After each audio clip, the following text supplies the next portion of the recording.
I'm Bruce Buffer. It's time for the Anthony Gorgano Show! Good morning, motherfathers! Happy Game 6 to all across the Delaware Valley. Oh, here it is, morning of a monster game. 9 o'clock start. Like, I don't know what, I'm enamored with the 9 o'clock. I love the 9 o'clock start. It feels a little frightening, right? There's an air of scared in the air for the Knicks. Oh, man, this is incredible. Anthony Gargano Show brought to you by Rite Aid. That's right. Stock up all your goods, anything you need, allergy stuff, immunizations, right there at your local Rite Aid. Walk in or make an appointment at riteaid.com. Well, we've reached that point. It is the day of Game 6. Now, it's so interesting. We are all on a high yesterday because we witnessed something singularly great. A performance like Tyrese Maxey's that was really one for the ages. It was just like Reggie Miller at Madison Square Garden, which I've referenced repeatedly, but it was like Jordan's performance. It was like an AI performance that we've seen, whether it was against Indiana or Toronto, all that stuff, the Lakers, like the AI dominated night. Now, is that enough for the series? I was walking I was taking the elevator this morning up into our studios, and I go, "Dude, you ready?" Went to the guy. He had a Sixer shirt on, and he said, "I don't know. I don't know how to feel." I said, "What do you mean?" I said, "It's Game 6. Let's get nuts, LFG, right?" And he's like, "Yeah, believe me, I'm with you." But he said, Embiid is like a dead body. And it took me back because the description is extremely apt. He is like a dead body, right? Like the knee, the Bell's palsy. I mean, you name it, the headaches, the migraines, the whole thing. He's in it. He said, "I just don't know what I'm going to get out of him." And it was a fair point. And the shame of it is, and really what's on the line, is last night's epic, or 2 nights ago, the epic performance by Maxey. If they lose, it just kind of goes away. And it's just really like another game. And it was a beautiful moment for Tyrese, right? A coming out party across national television. LeBron James tweeting about Tyrese. Tyrese! Exclamation, exclamation. We showed that to you yesterday, that tweet. You had, celebrities who now know who Tyrese Maxey is. Ben Stiller knows his name, right? Tracy Morgan knows his name. He gave the finger, right? Like, how great is that? It was his party. Charles and Shaq talking about Tyrese Maxey. But you got to win tonight. Like tonight, you have to win. And I know that Embiid right now, his body, and you want to say it's, it's the annual rite of passage, which is Joe's physical issues. But it's all got to be shooken off, man. Like you gotta win the game. You're at home. This Knicks team is a team of grit and a team of 1-2, right? Like they go out and they're just going to battle you. They're not extremely talented. They're buoyed by one player, and we all know Jalen Brunson now. We know him instantly from when he was raised in South Jersey and then comes back and plays at Villanova. Like we know him, and we know his ascent to greatness from Dallas to the Knicks. But that's it, right? It's really the 0-1 Sixers in a lot of ways. It's Brunson and role players. And whatever Embiid has left, it's got to be on the floor tonight. Because the bottom line is you have to win. And in Game 7, hey, the pressure's squarely on the Knicks. It's squarely on them. How quickly they turned on them. You know, our man VG, Violations Greg, yesterday was reading us snippets from Knicks Reddit. And right off the bat, they're ripping Brunson for being a ball hog, the Knicks for choking the game away. This is a team that stole really the first 2 games, especially Game 2. So right away, they turn on them. They lose tonight. Oh, all the pressure's on the Knicks. All of a sudden, disbelief will fill the Garden Saturday night with everybody else. I think, that's why you have to win. You're at home. I expect the crowd to be completely different.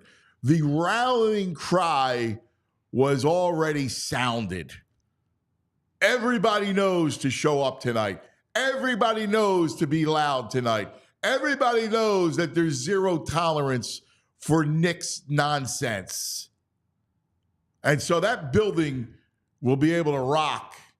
It's going to be up to Embiid and obviously Maxey and then all those role players. Tobias has to show up again. And, Oubre, you name it. And they got to give this building, they have to give these fans something to scream about. I mean, that's the truth of the matter. And it's great you won Game 5 and you didn't lose. You have to win Game 6 at home. Have to. Against a team that you're as good as, if not better, you got to win. There's no excuses.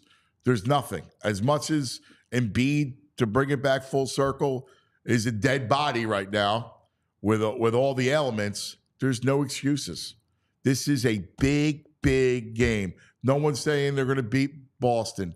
They have to win tonight. All right? That has to happen. That's popping off with Alipop. Find your favorite Alipop flavor at your nearest Wawa. Alipop. Incredible new soda. That's good for you, by the way. Good morning, JP. Buenos dias, cuz. Give it to me. Let's go. Sing it. Let's go. Sing it. Para los manos, todo el mundo, para Filadelfia, 76ers, pisar tus pies, todo el mundo, para Filadelfia, 76ers. Let's go, cuz. I love it. Happy Good Game morning, 6 buddy. day, brother. I know. Nervous. I'm like, I got that nervous energy. I love the Doc jersey. Gotta bring the Doc today. Yeah. Gotta get the vibes going. And cuz I love that. That's a great looking jersey. I appreciate it. VG was showing love to it too. Like we got the Dr. J magic here today. Yeah. But like I love the fact that JP is in on the Doc. Yeah. All the Doc slander over the previous springs. All right. He's in on the Doc. Well, we need a playoff like performance like a Dr. J here tonight for the Philadelphia 76ers, I feel like. So I mean, you brought up the good point. Like for me, I look at like the fan perspective, right? So obviously the big news, and we'll talk about a little bit later, the ownership stepping up in a big way, buying 2,000 tickets for some of the first responders, workers here in Philadelphia. I thought that was fantastic. Obviously, look, we need to combat the Knicks fans, right? And I think after what Tyrese Maxey did in Game 5, I would expect that everyone is on board here today. But obviously, you throw... Plus the 9 o'clock start, right? That's a big deal. It's later. I think it's going to inhibit a lot of people from New York to make the trip down. It's a Thursday, so it's a work day. That's right. So you have that aspect rolling.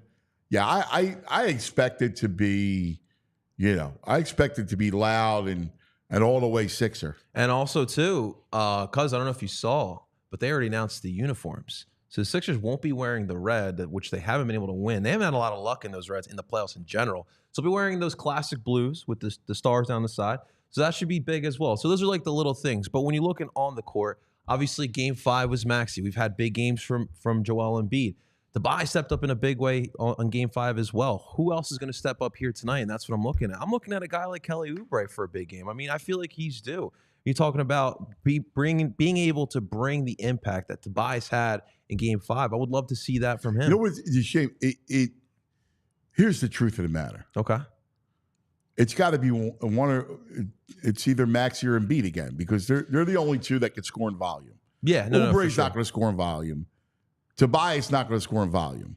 So in truth, it's got to be one of them to score in volume. Like, you need one of them to score 40 for you to win, right? Like that's in the same way the Knicks need Brunson to do that. You need Embiid or Maxey to do it, and it should be an Embiid game tonight.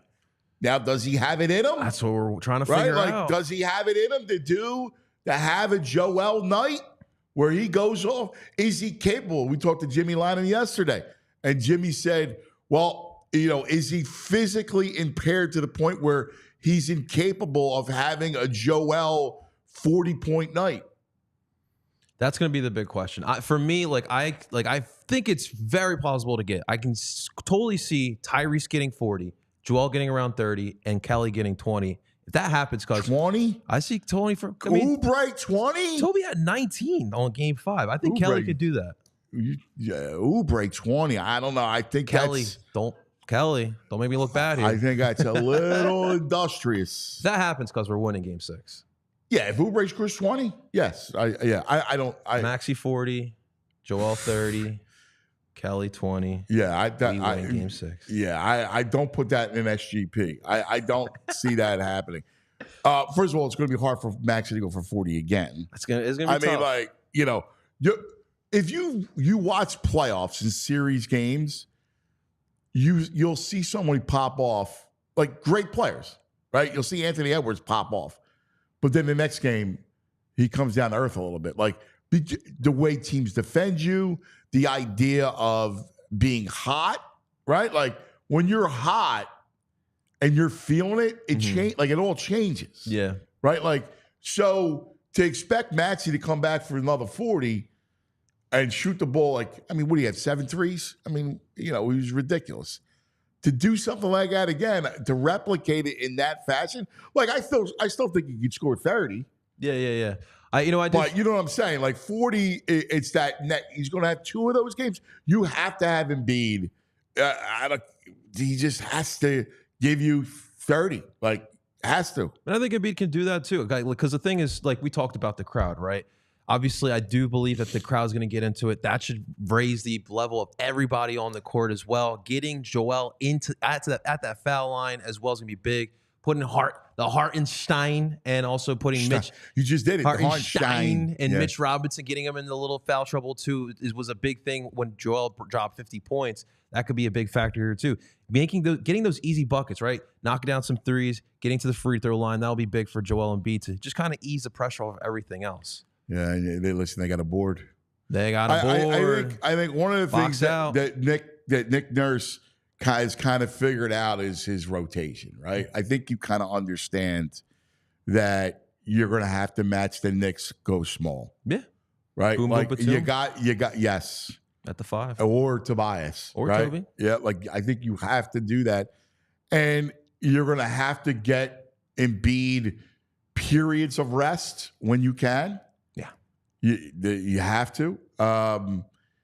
You're going to limit Paul Reed to probably first half minutes, and that's kind of. I agree. And that's kind of the recipe. And it's like, Tyrese, go play 48. right? Like Tyrese got to play Go 48. run, kid. Go run. Right? Like, run, Tyrese, run. Like, that's what you got. No, that's 100%. We need Joel Embiid. Because you're right. Because Joel in the fourth, we can't have that possession. You're playing a 2-man game, and he's trying to post up with Mitch Robinson. He can't really get much in there. We're definitely going to need Joel close to fully healthy, or obviously No, but your point's right though. It's why I brought up the Embiid thing, where he had no feel offensively. Now, call it whatever it is. It just didn't play well, Bell's palsy, whatever it is, right? But he had no feel. Even that elbow jumper, which has been money, he struggled with, right? Like he didn't have any feel on the floor. He didn't have a feel for his passing. He had the 10 dimes, but he just didn't have that feel. He didn't have the touch. The three wasn't in. Tonight, I gotta think tonight he'll have the touchback. You would have to think, but I listened to Kevin yesterday. I think you need that. Yeah, no, definitely. No, but listening to Kevin yesterday, like that was I felt like Kevin Nagandi. Yeah, Kevin Nagandi yesterday's show.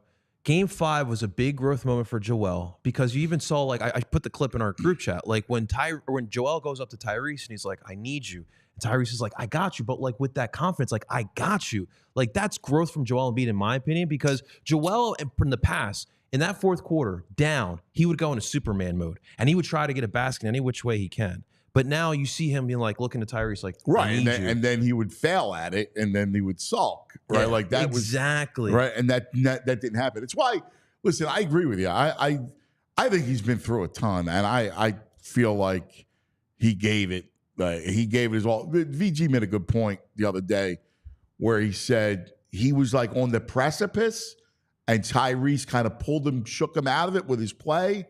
And then you saw him diving on the floor, and I mean he boarded like a beast. Yeah. Despite all of it, he boarded well.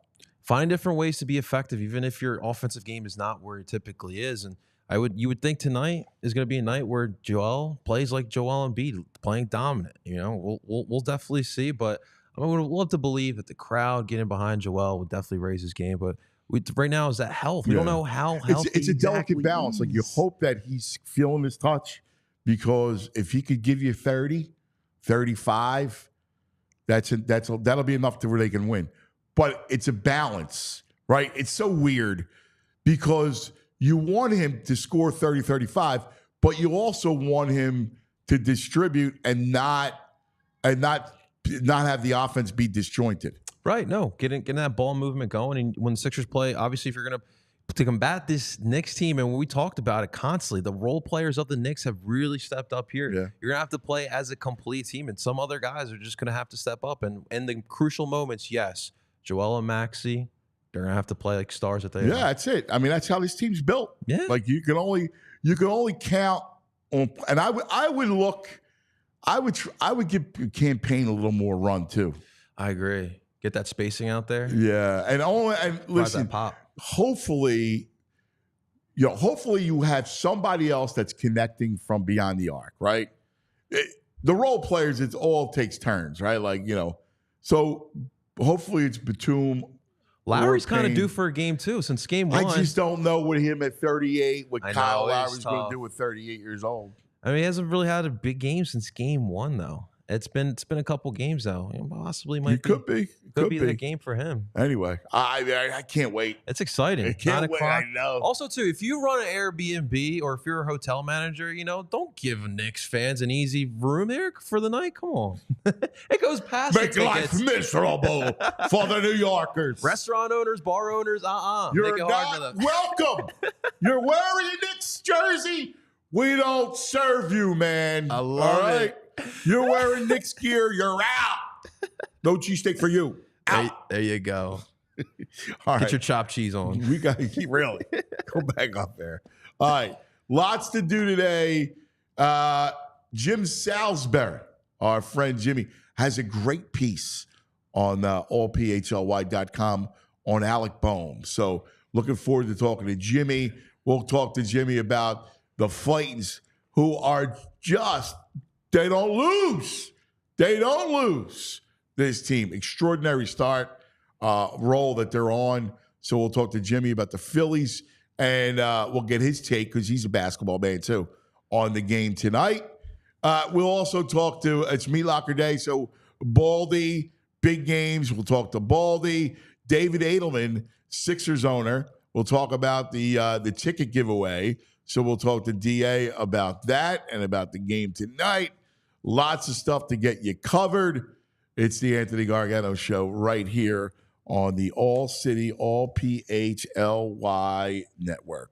All right. Well, ladies and gentlemen, let me tell you about our dear friends over at Rite Aid. Ladies and gentlemen, that's right. It is allergy season. I know you guys are suffering along with us. The itchy eyes, the redness in the eyes, the runny nose, all the above. I know we all hate it. That's why we rely on our local Rite Aid, because they got us covered with everything we need for this allergy season.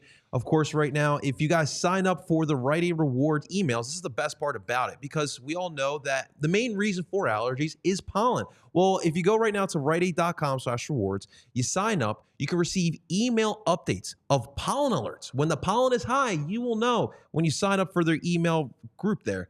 And of course, right now, if you head on over to your local Rite Aid today, stock up on allergy relief or catch up on immunizations for RSV, shingles, and more. Walk in or schedule a vaccine appointment at riteaid.com. Guys, it's allergy season.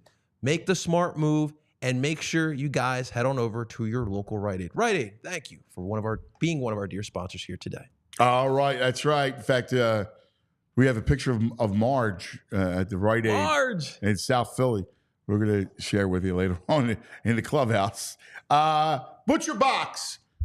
It's time for the meats. So my Butcher Box came last week. It's incredible. We got the beef edition because my kids love their beef. Right? Burgers, steaks, chops. Like, we got it all. Like, and it's the greatest thing in the world. Here's the thing. You want quality. You want convenience, and you want affordability, right? So number one, when it comes to food, is quality, because we all know about the food industry. Well, what I love about Butcher Box is you get quality meat, seafood that you can trust, 100% grass-fed beef, free organic range chicken, pork raised crate-free. We got wild-caught seafood, all right? You're mainly raised, most importantly, no antibiotics and no added hormones, all right? Because that stuff worries me. It's my kids, the whole thing. It's great. But by the way, it's so easy. It comes right to your doorstep, all right? It's grilling season. Boom, goes right on the grill. It's just fantastic. It's so convenient. And they have all kinds of boxes to choose from. So, between chicken and pork and beef and seafood, it's fantastic. And the prices, man, they're great. They're much cheaper than going to the grocery store. You save time as well. You got to check out Butcher Box. And right now they're offering our listeners and viewers an amazing offer where you get free meat. That's right, free meat, plus $20 off your first box. Join today. You got to use the link, butcherbox.com/PHLY. That's butcherbox.com/PHLY. You get this exclusive offer today, man, before time runs out. Free meat and $20 off. Can't beat it. All right.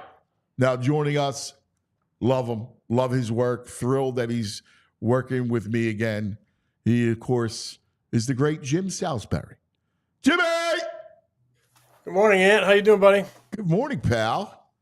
What's happening? You ready for a big game tonight?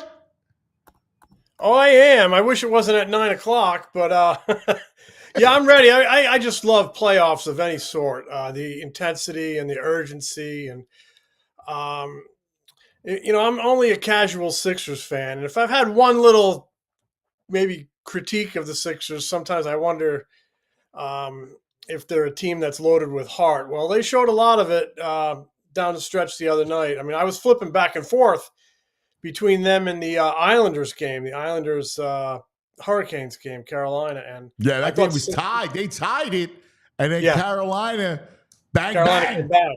Yeah. Carolina came back in the third period and put a dagger in them real quick. But I was flipping, and I thought the Sixers were. I thought they were going to lose, and all of a sudden, Maxey comes back. So I hope they win tonight. I hope they play great tonight because I think this series has been exciting, entertaining. I think a Game 7 would be awesome. And you look at Maxey's shot. Sometimes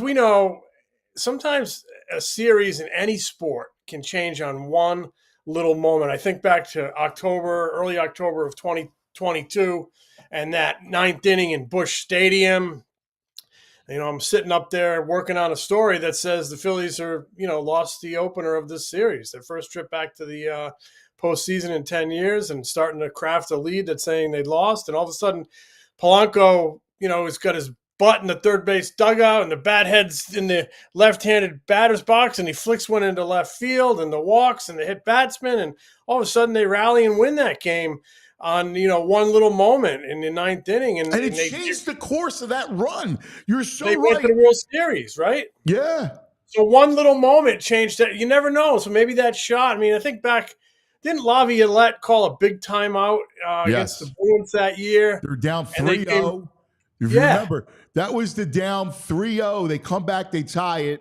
They're down 3-0 in Game 7. And what happened? They come back, tie, and win. Yeah, so one little moment sometimes can alter the path for a team. We'll see if that moment was it for the Sixers. I certainly hope so because I know you coined the phrase, Anthony, but I'm a 4-for-4 guy. I know you are.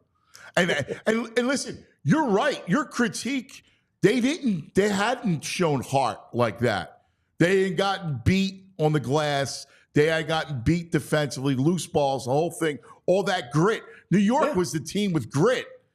And, Brunson's right. He's got it, right? He's got it. I mean, I'm admittedly old school. I'm a big intangibles guy in sports. I'm big on all that junk that your high school coach used to write on the blackboard before the game. I do believe even in this modern world of sports, with sports science and a lot of numbers, that intangibles and that type of stuff still counts.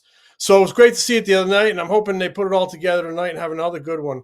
I just hope I can keep my eyes open. I don't know why. I'm a loser. I love the 9:00 start. I love it. But, of course, I love when the Phillies are playing the Angels, and I get to look forward to a 10-10 start. Yeah. Yeah, you just kind of gotta structure your day, knowing that you're gonna have to keep it awake till midnight. Because what time do you think tonight's game is? It's going to come down to the last minute, right? Oh yeah, yes.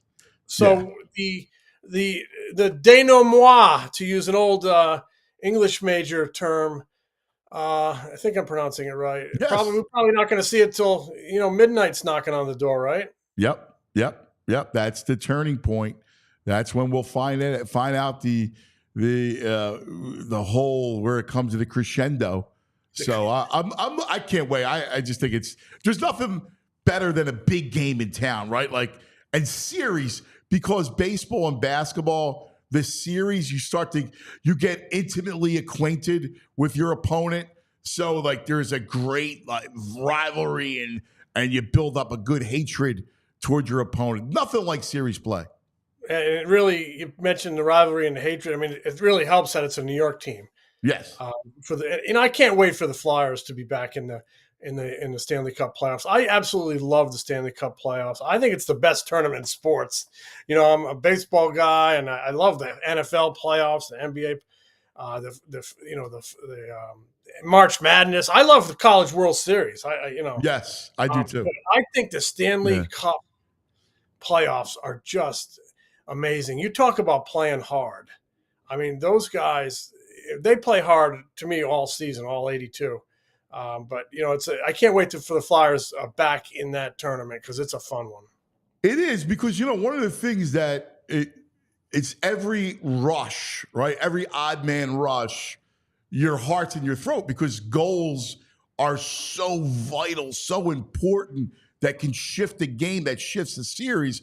So you're watching a whole game on the edge of your seat. Mm-hmm. And, it's almost a little bit like baseball where, you can get a dominant pitching performance. Maybe if you were not even the best team on the field, you get the dominant pitching performance, you can shut down the best team. A hot goalie can do that in the Stanley Cup playoffs as well. So good tournament. I think the Flyers are really moving in the right direction. I think making the playoffs for them would have been such a nice feather in their cap for the really nice season that they had, for the strides they made, for the work they put in, for the grit they showed over the full course of the season. They just kind of faded at the end, ran out of gas a little bit. I certainly wouldn't have expected them to go far in the playoffs, but it would have been a nice little feather in their cap. It didn't happen. I still think they're moving in the right direction. Really eager to see what they got coming down the road. All right, so let's not bypass the extraordinary role that the fighting Phillies are on right now. Playing ridiculous ball. I mean, they're just going in and steamrolling bad teams, right? Like they're just playing at such a clip. And it's funny, once they got to 500, I asked the guys, I said, listen, my bold prediction is we'll never see 500 again, that this team will never lag back. And now forget about it, man, the way they're playing. Yeah, now if they saw 500 again, it would be a monumental club. They're the first team to 21 wins. They lead the majors in wins. They've won 13 out of 16. All that ridiculous fretting about the first 8 or 9 games and a slow start. It's, we're talking 2% of the season, I know. So yeah, they've gotten it together. You're starting to see the guys with the track records, but you're also seeing the ascending players like an Alec Bohm, just playing great. Anthony, he's like number 2 in the league in batting average. I wrote some stuff down. Number 2 in the National League in batting average. Number 2 in on base percentage. Number 2 in OPS. Number 2 in RBIs. I think he's number 4 in hits. Number 4 in times on base. Driving in runs and playing with such confidence. And Trey Turner is just looking like the Trey Turner they expected.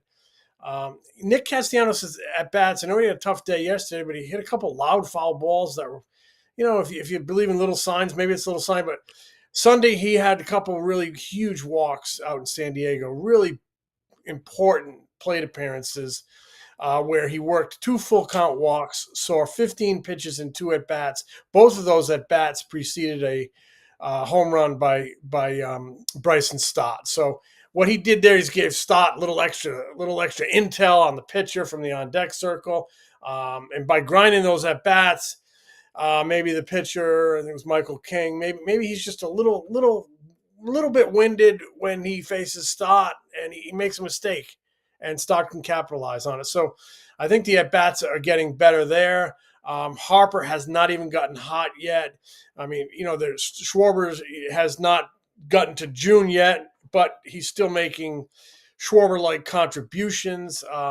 They're winning ball games, and, that talk about Schwarber not being the ideal leadoff man, and we acknowledge that. It's unorthodox. They win ball games. And pitching staff, number 1 in ERA, in the National League overall, number 1 starters. And they got, 3 guys with sub-2 ERAs and Aaron Nola, who's in has something in the 3s. He's having a really good season, and he's going to produce for you. So a lot of reasons to feel good about the Phillies, the way they're hitting, the way their starting pitching is delivering, the contributions they're getting, and the fact that there's more there. There is more there. There's guys who have not even begun to fight yet. So we're talking to Jim Salsbury, the great Jim Salsbury, right here on the Anthony Gargano Show. This portion of the show is brought to you by TruMark Financial Credit Union. Check out TruMark.com/PHLY. Stop into your local branch. Learn more about the credit union difference at TruMark Financial today. So let's talk about the piece that you wrote. Alec Bohm, you mentioned him. What a story. Like, you saw him. You could see that, the ascension of him. Tell us about the piece, and I can't wait to read it. Well, it's just I think you and I are very similar in that we really love a good story, and we love we got into the business because we enjoy storytelling. And, this is not just a baseball story. To me, it's a human story. And anybody who covers the team has seen it. He was, there were expectations, and then he struggled in 21 and 22 in spring training. He really struggled, and they didn't know if, he didn't know which end was up. His confidence was really down. He was very unsure of himself. They were thinking of not playing him at third base and send him to the minors and having Bryson Stott play third base. In fact, that's the route they went on opening day. So his confidence was just shaken. He just wore the look of a man who didn't believe he belonged or wondered if he belonged there. And I think the organization had the same concerns. And 4 games into the season, he has a horrific night, makes 4 errors, has an unfortunate situation where he's mocked by the crowd, and he gets frustrated, and he says, we all know what he said. I bleep and hate this place, and it gets caught, and it becomes a mini wildfire. And the way that the Kevin Gregg of the Phillies front office and their clubhouse leadership and Bohm himself, the way that they extinguished it, and the way that Bohm took it head on and took what could have been a 3 or 4 day story and turned it into a 1 day story. He owned up. He apologized. He said his frustrations got to him. His emotions got the best of him. He showed everything that a human being should show. I think sometimes these athletes, we think they're not human beings. Well, they are. Their flesh, their blood, their heart, their soul. And he kind of bore it, and he wore it, and he raised his hand, and he completely flipped the script, right? He flipped the script. The next night he gets a standing ovation. It was like the fans were like, hey, we know you're a young guy, and we're behind you. We're behind you. And that was a pivotal moment, because he was struggling on the field, and now he's in the crosshairs of the fans. You don't know if that's going to expedite his route out of town. I mean, we've seen it could have been his for who, for what moment. Instead, he turned it into a positive by owning it, by playing well, by improving. And he's turned out to be, and the fans were a huge part of it. His support system with the team, with teammates and club staff, but the fans were a big part of it by, kind of wrapping a big old hug around him, and it helped. And they wrapped a big old hug around Trey Turner last year, and it helped. And I think they've wrapped a bit of a hug around Johan Rojas earlier this season. I've mentioned this a couple times. He was scuffling, and he hits this double off the wall, and he gets this nice round of applause. And it was like, hey, kid, we know you're working hard. We know you're working on some things, and you just had a really good moment there, and we appreciate it. So I think the fans are a big part of it.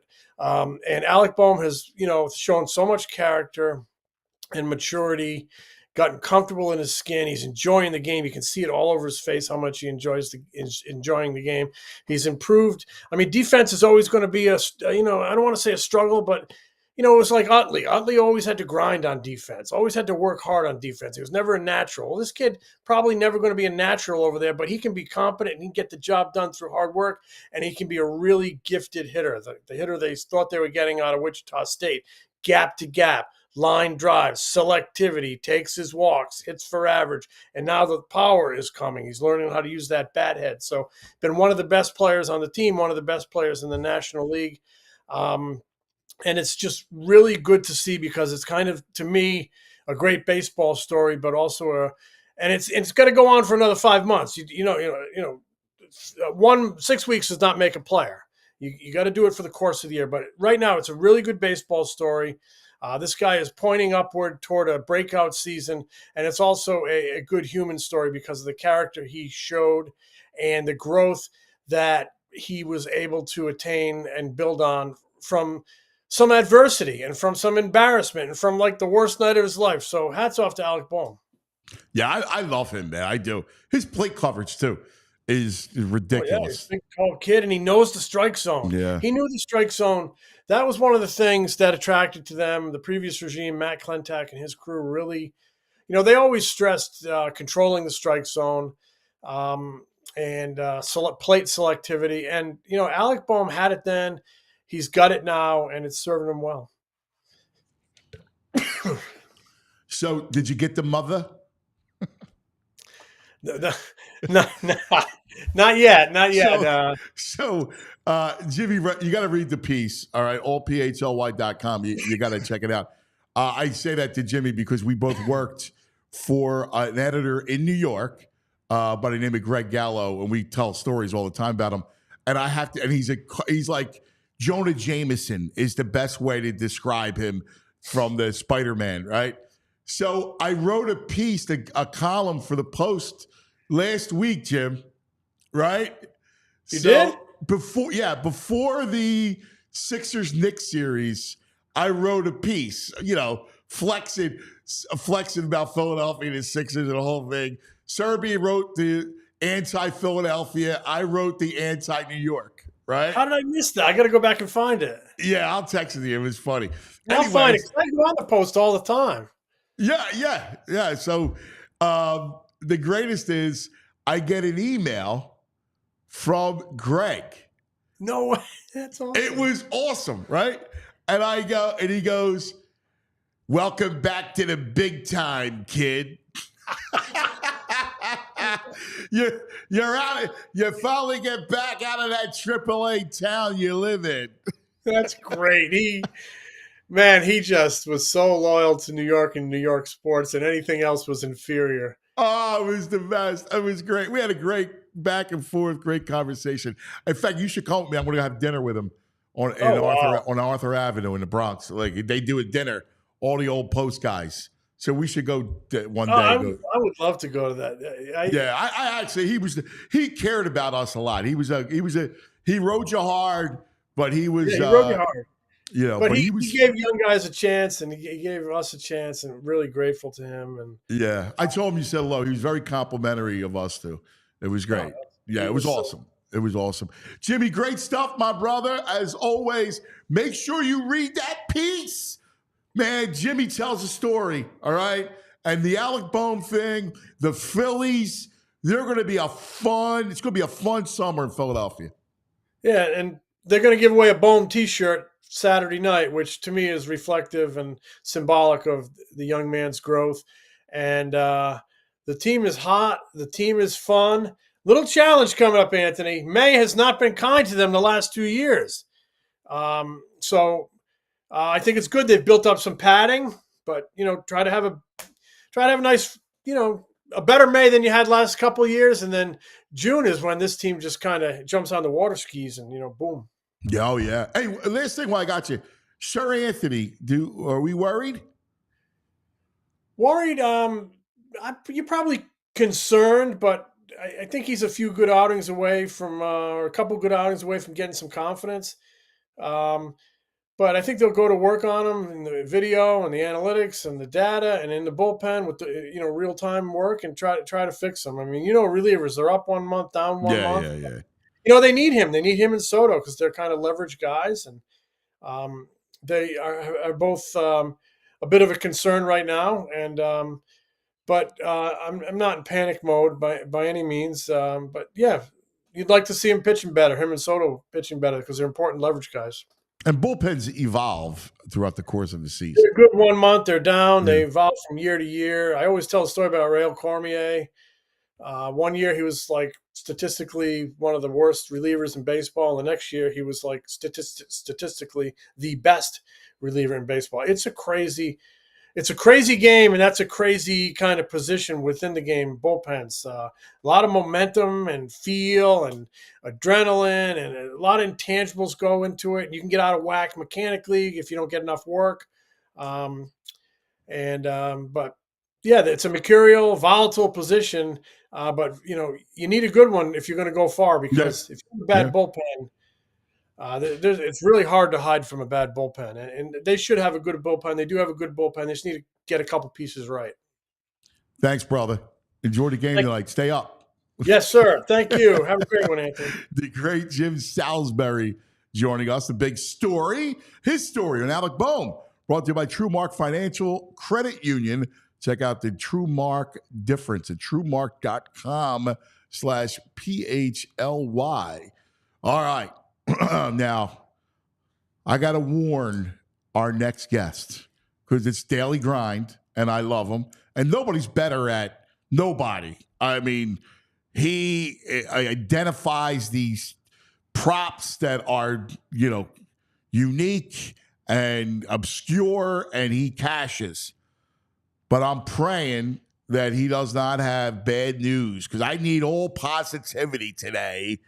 Let's go to the brain. Brain. Red, the brain finder. You get me every time with it, man. I always love it. All right. I mean, I love it. Don't be a doomsayer. No bad news today, Anthony. I do think. All right. No, there's no bad news. No bad news. Listen, I really think. Look, the line's sitting between 3 and 3.5. I think right now on Parks it's 3.5. I've seen it oscillate between the two, Anthony. I think though right now it's sitting at 3.5. Look, I think this is going to be a good game, but I do like Philly to win it. Listen, it's sad that it had to happen with Ruben and Adelman and those guys buying the tickets, so there can't be an invasion tonight. But I think Philadelphia does win this game. I just think it was. You don't think it was that? You were just thinking they were a good deed?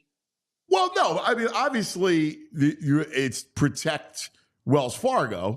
But I thought it was a good opportunity for it. I also think that the Sunday was like a perfect storm, right? It was a day game, right? Easy to come down from New York. You're a Knicks fan. Take the ride to Philadelphia, right? Take the train to Philadelphia.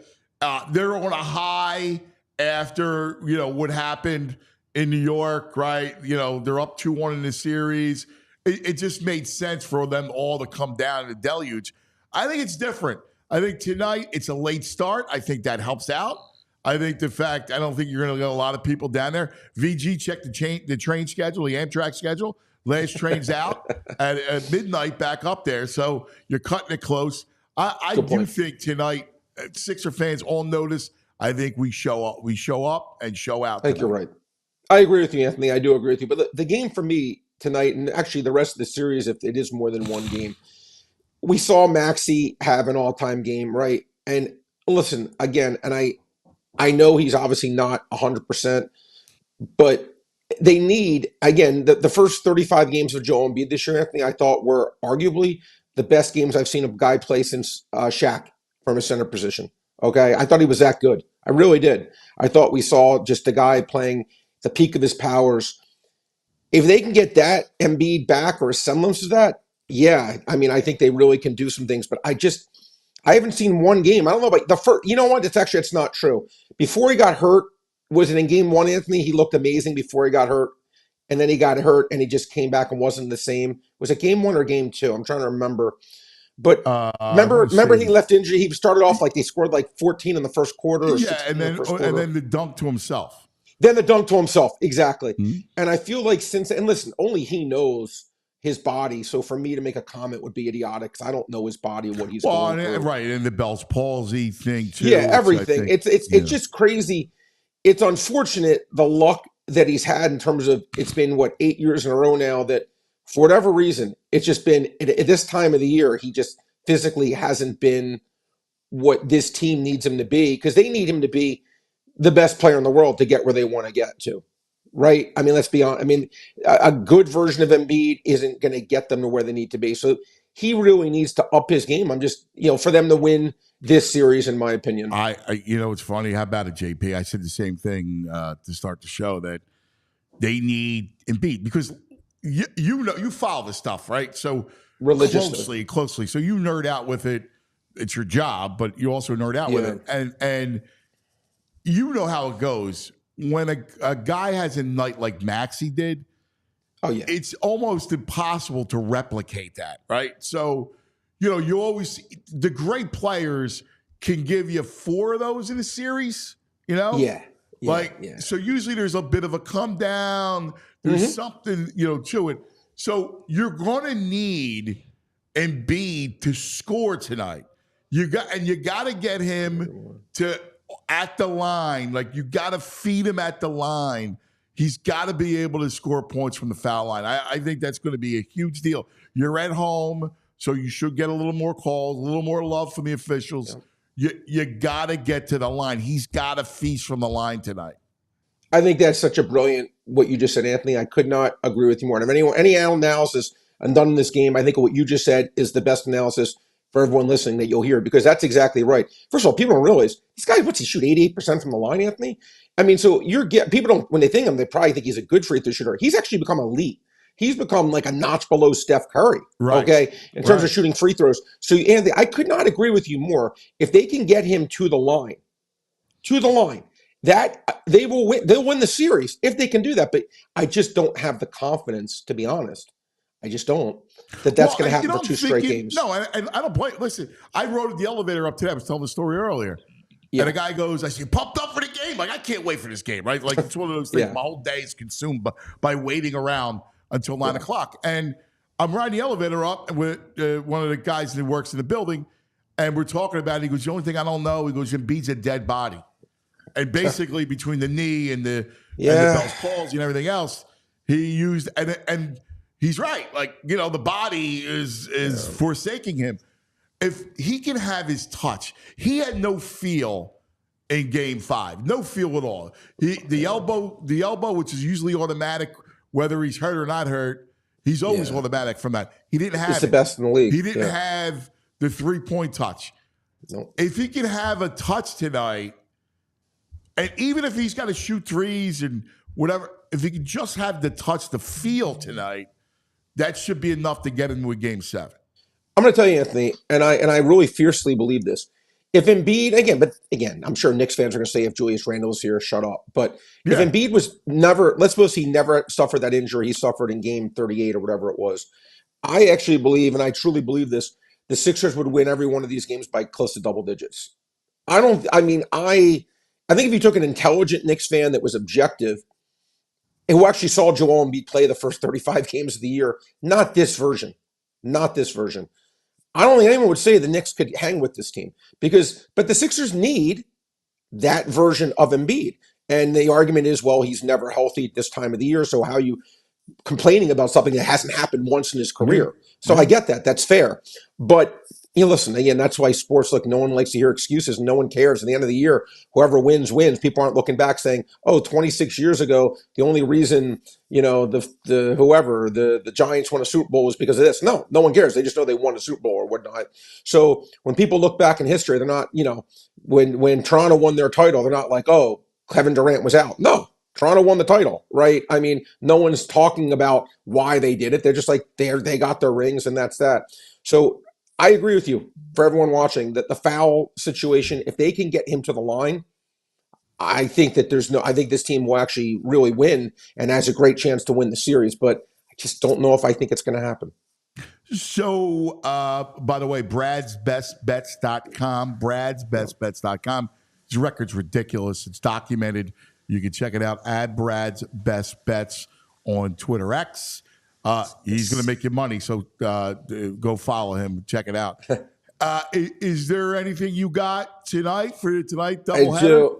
Anthony, I think we're on an 8-game winning streak this site, so we're putting our 8-day winning streak on the line today, Anthony. I'm going to give you 3 games, and I'm going to give you some Philly, 2 Philly games, 2 Philly plays for everyone watching, because I know that's obviously the most interest here to the Philadelphia fans.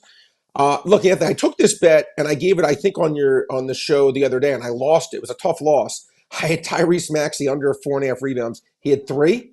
Game went to overtime. He got 5.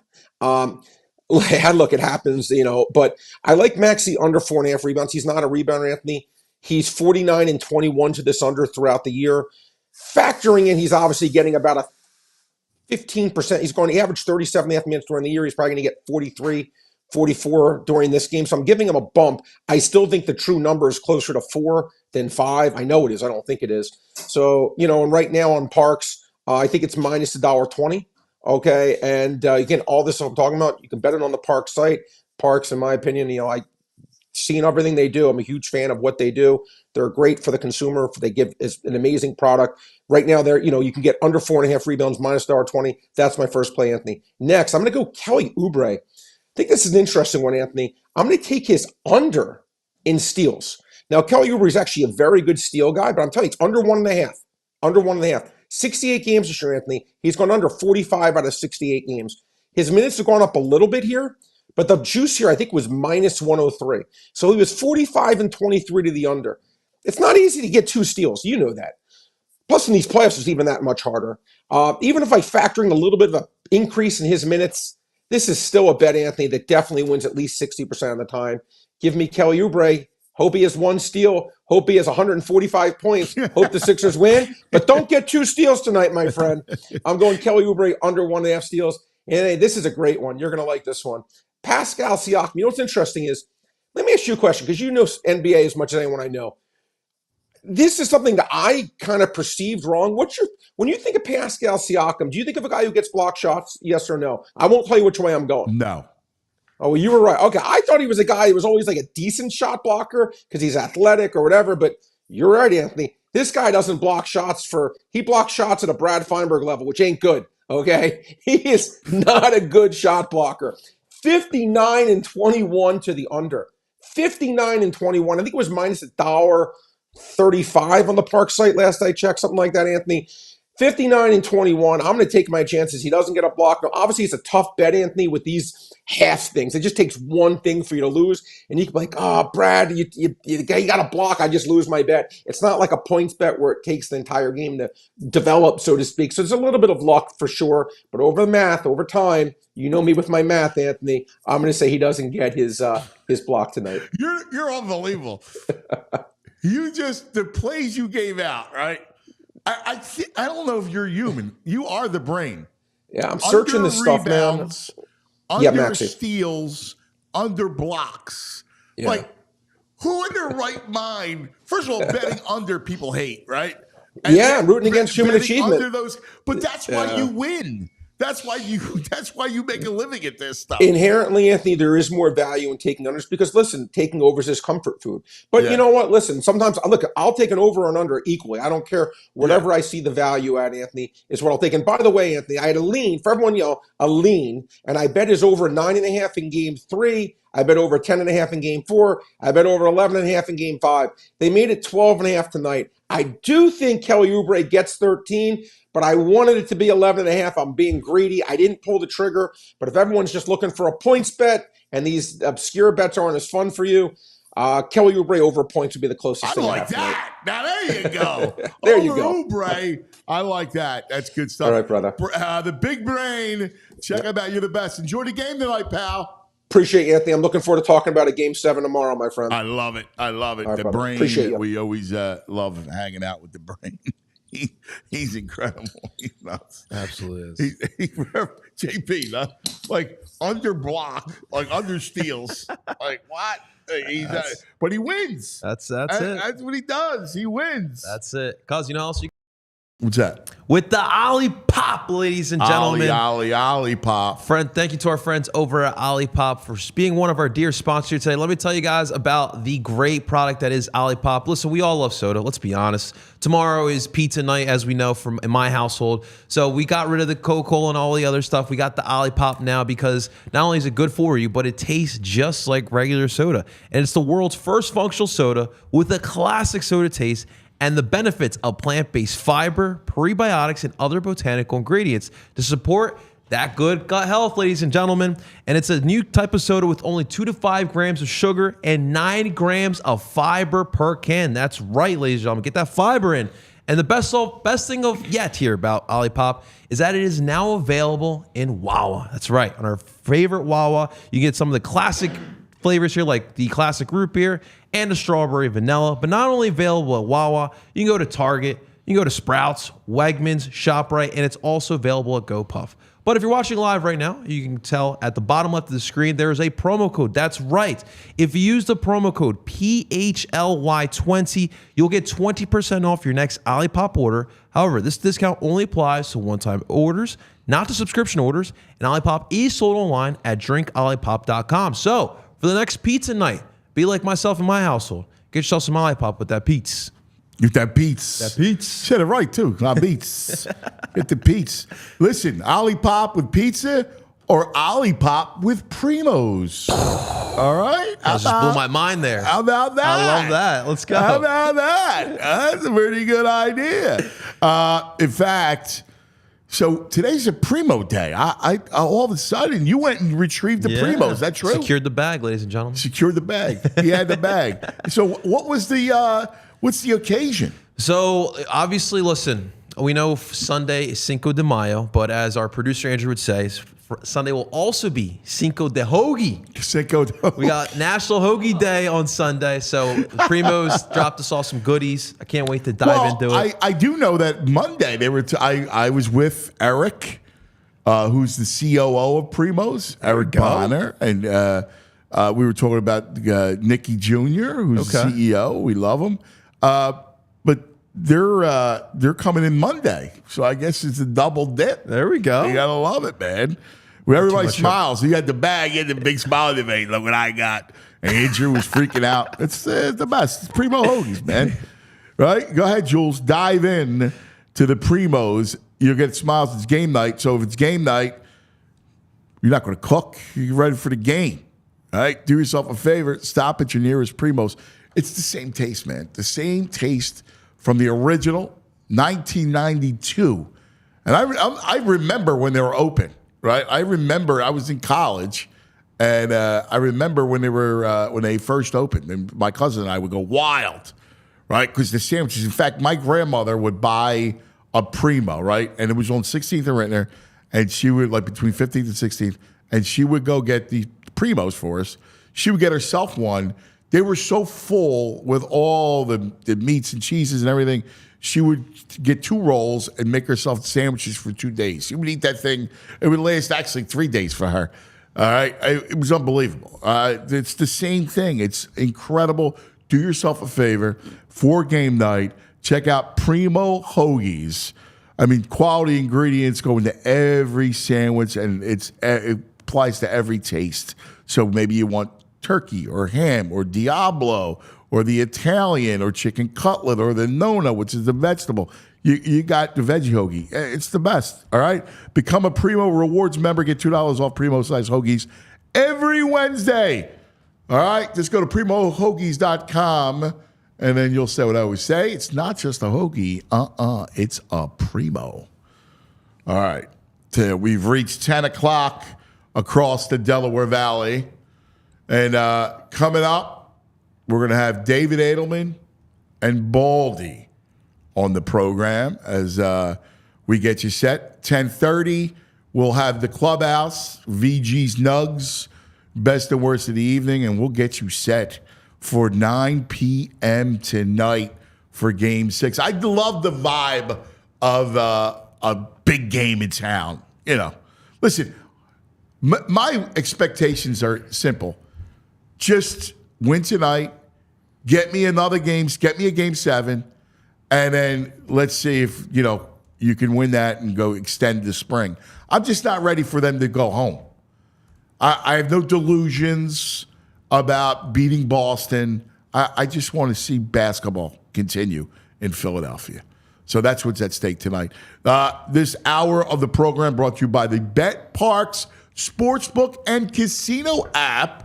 Check out betparks.com and have some fun on also Parks Casino, which is a big derby weekend up at Parks Casino. A lot of parties and celebrations going up at the Parks Casino in Bensalem. But let's go and visit with David Adelman. All right, now joining us, but I can't wait for tonight. It's going to be incredible. Sixers owner David Adelman as we get ready for this incredible Game 6. How you feeling this morning? And I can't sleep. I'm so excited, man. I'm ready to go, bro. Let's go. I know. And, the 9 o'clock start is wild, right? It's even making us even wait longer. Dude, how about our fans? Those guys are going to start drinking early, right? I know. And you know what? You know what's great is I think the town is ready to defend Wells Fargo Center, especially after Sunday and all the talk about it.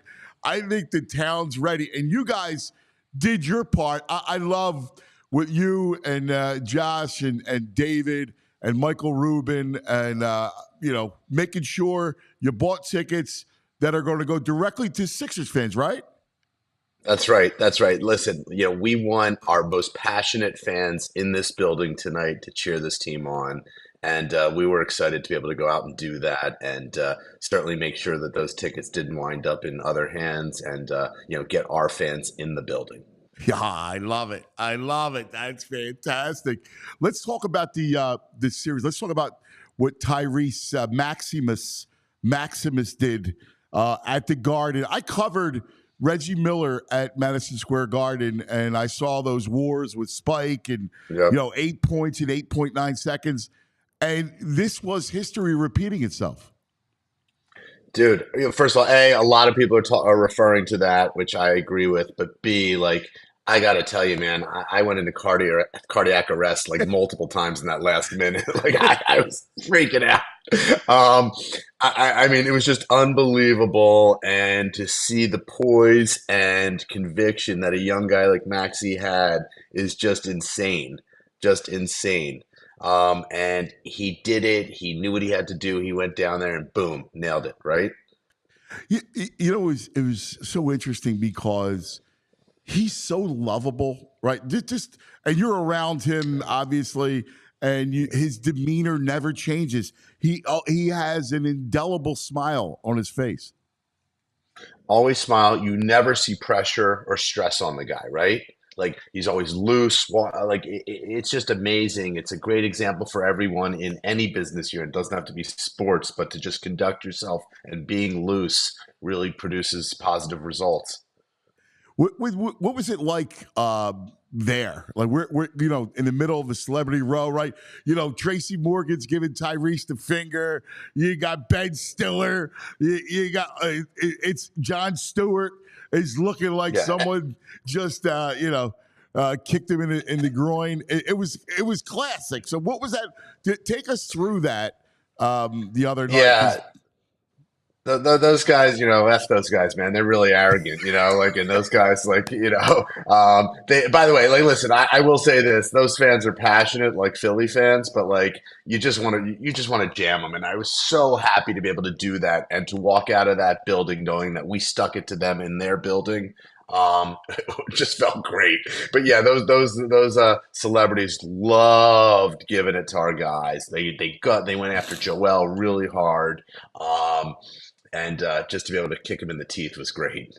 Oh my God! And especially, and this is what I love because you're a Philadelphian through and through, right? And one of the big reasons why you and I connect so well is we both love this town, and part of loving this town, and you have business dealings in New York all the time. I used to work up there, and how they view us, how New York views us as the little brother, and it's just infuriating sometimes.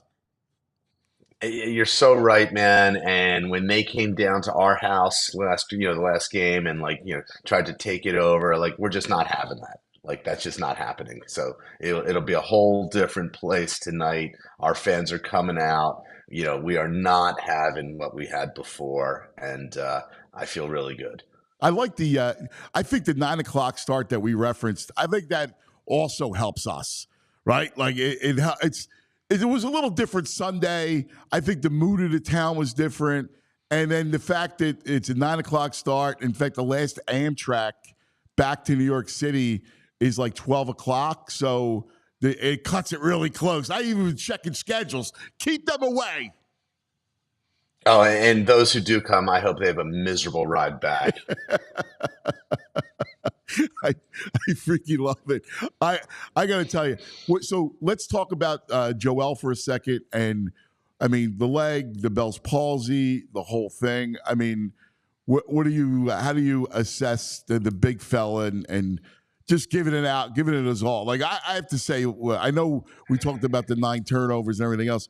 That dude is leaving it on the line. That dude is carrying the city on his back. Okay. He is a warrior. And what he does, and Joel's, he doesn't say a lot, but when he does, man, that guy loves this city. He loves our fans. He loves his teammates. He is a super teammate, the way he just treats the rest of the guys. And he wants this so badly. There was no option of him not getting out there and just giving it his all. What was the mood afterwards, and now going into tonight? Because look, the hardest part is winning up there, and then listen, we come home, you defend your home court, and you know about game sevens. Game sevens are coin flips. Yeah. I think, look, like let's take care of business tonight, and then we'll worry about Saturday night. I feel good that our fans are going to give us the edge we need. Okay. I think these guys are ready. They're pumped. I think that, whether it's business or sports, there's always a momentum changer. Yeah. And winning in the Garden, took the air out of that balloon. And it was the right push that, our guys need now to know that anything is possible. What did you tell Tyrese after the game? I just came out and I was like, "You're an effing legend." Okay. I was like, dude, like you know.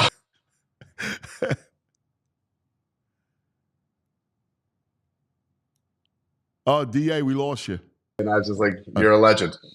And I was so happy for him because we in Philly know how great Tyrese is.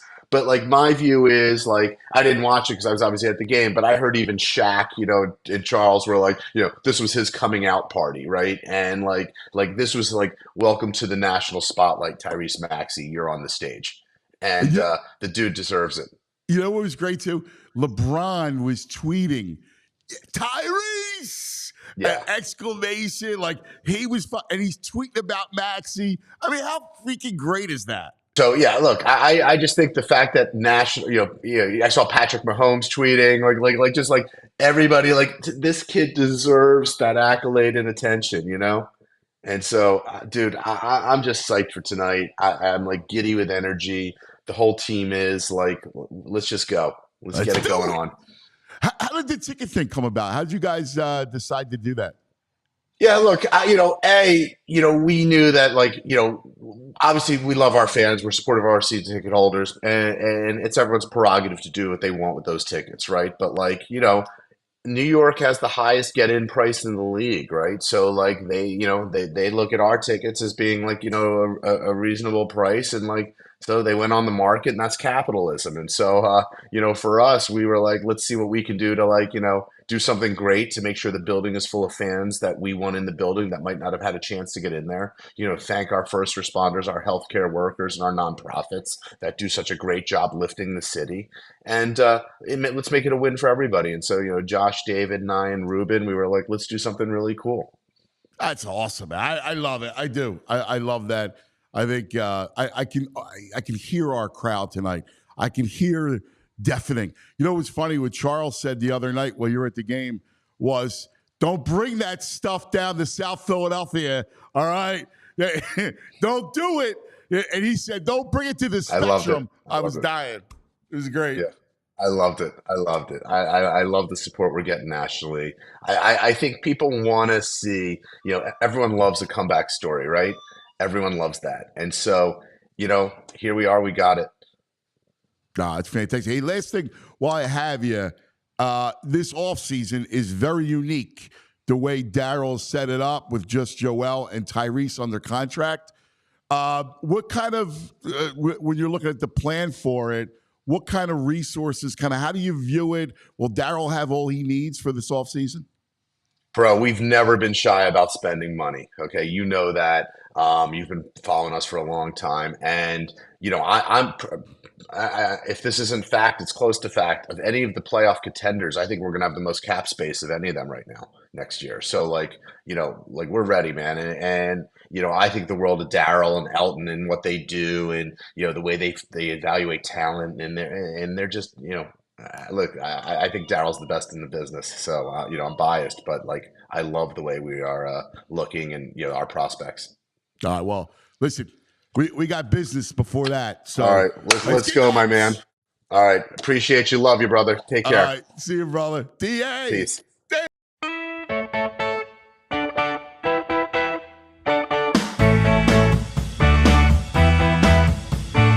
Baldi.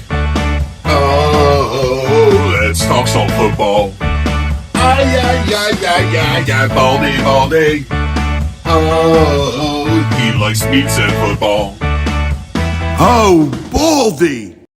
Oh, it's meat locker time. Meat locker. the great Baldy. So, my brother, good morning. Today is a big Morning. day in Philadelphia, as you know.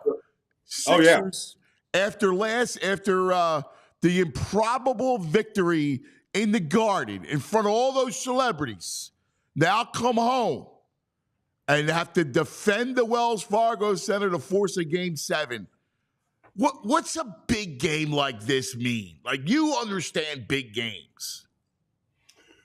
Well, it's a, the buzz in the locker room, the players. Like, it's not just, obviously it's the playoffs. It's sudden death. It's all those things. But the excitement, the anticipation, the feel in the locker room is what you live for.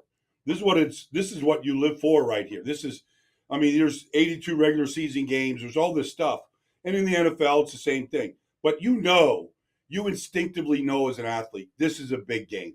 You don't need a whole lot from your coach, honestly. Like, there's going to be some details about, what you're doing with Jalen and some of the things you got to do to contain that team. But everybody kind of knows that it's like win or go home. It is sudden death. It is at home. You're going to see all the big stars will be lining the court tonight. Who knows if Micah makes an appearance or whatever, but who cares? Like, this is the feeling that you want. You want to be in this moment as an athlete. What game day, when you think about the morning of, like, I always love routine and the whole drama, the buildup.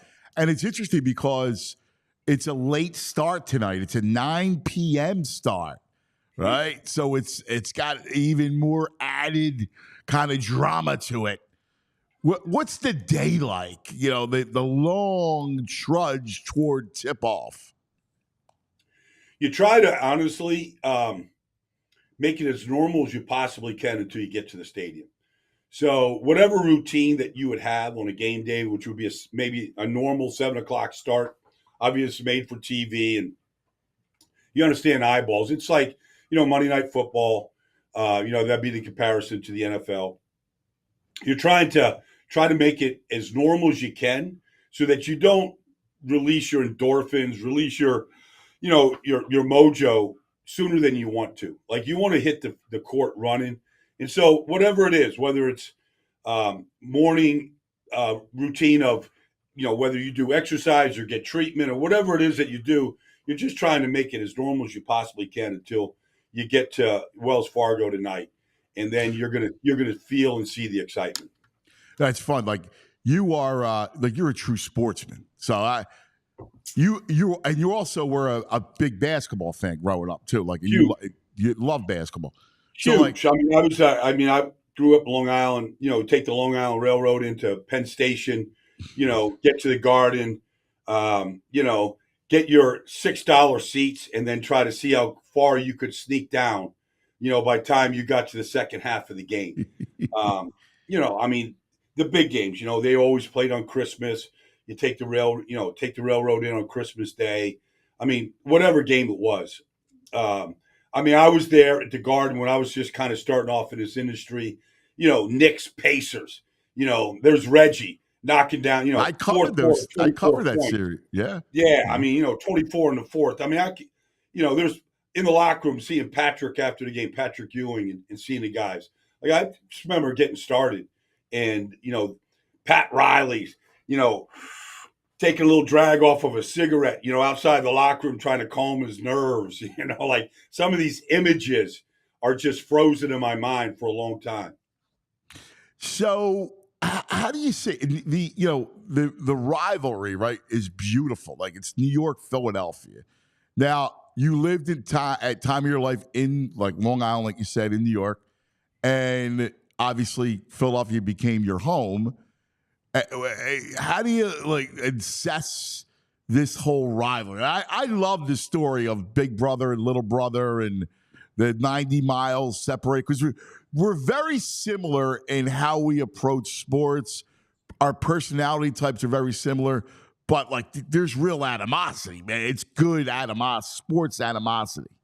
Well, I lived in Philadelphia too when I was a kid. I mean, my first NBA basketball game was going to see the Big Dipper, who obviously Wilt hated that name, but I mean, to see Billy Cunningham and Hal Greer and Wally Jones, and then here comes Willis Reed, and I mean, like I just go back that far, Jack Ramsey, to going to the Spectrum and seeing games when I was a kid, and just know. I mean, I still know, honestly, I still know the starting five: DeBusschere and Bradley and Witt and Reed and Clyde and Earl. Like I still. Those names still roll off my tongue, just the way it does with, Billy Cunningham and Chet Walker and Wilt, and Wilt. Like I mean, and you grew up as a kid watching these games, Sunday afternoon, watching these games. If you could sneak into the Garden or the Spectrum, you did when you could do. But like, I still remember the starting five of all those teams, So, you go all the way up to Boston with Red Auerbach and all those teams. Like it's embedded in your sports brain. Like you can't shake it out, no matter how much information you try to stuff it with from all the different platforms and football and all my draft notes and everything else right here. Like I can still remember those games. I remember the Knicks playing the Bullets on a Sunday afternoon, and somebody took a swipe at Walt Frazier. Like Walt Frazier went and scored the next 16 points in a row, just took the game over. I mean, it's just iconic moments in your sports history. Goes back to the NBA with the Sixers and the Knicks, Celtics and the Bullets, and all those iconic games that they played. How about the performance by Maxey the other night? I mean, it's just like it's one of those things. Like you're down 7 with whatever was left, Gus. 30 seconds. Like you'll never forget when you watch that. And you watch that improbable comeback to force this game 6, you'll never forget that. Never. And so that's just one of those things that it just gets built into the analog of this series right now. Who are, like, just before we get into, I got some draft stuff I want to get to, but when we look at like Maxey, that kind of performance where he single-handedly wins you a game, right? Now, when it comes to football, obviously it's a little different just because of the nature of the sport.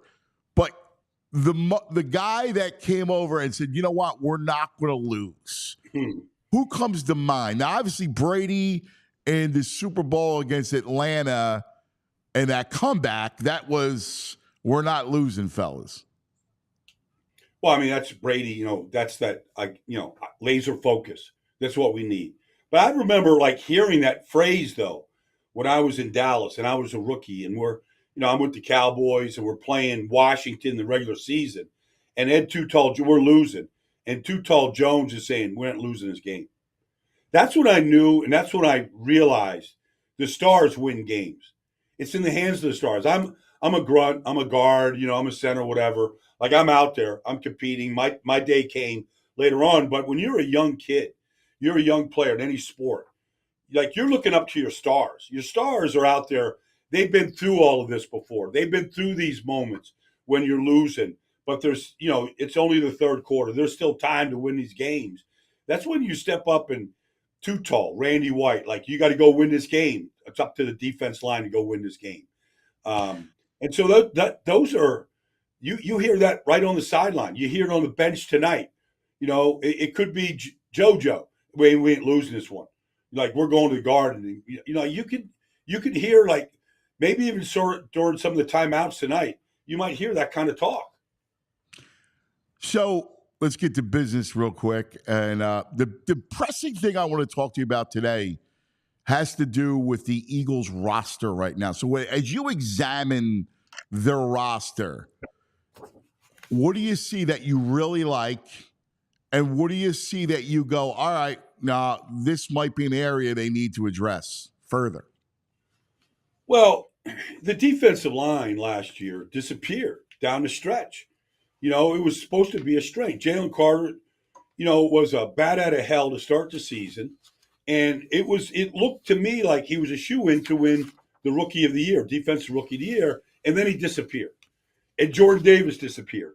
And Nolan Smith. And Okay, so Fletcher's gone. Hassan is gone. Brandon Graham is back in. Look, I don't know what role Brandon Graham is going to play.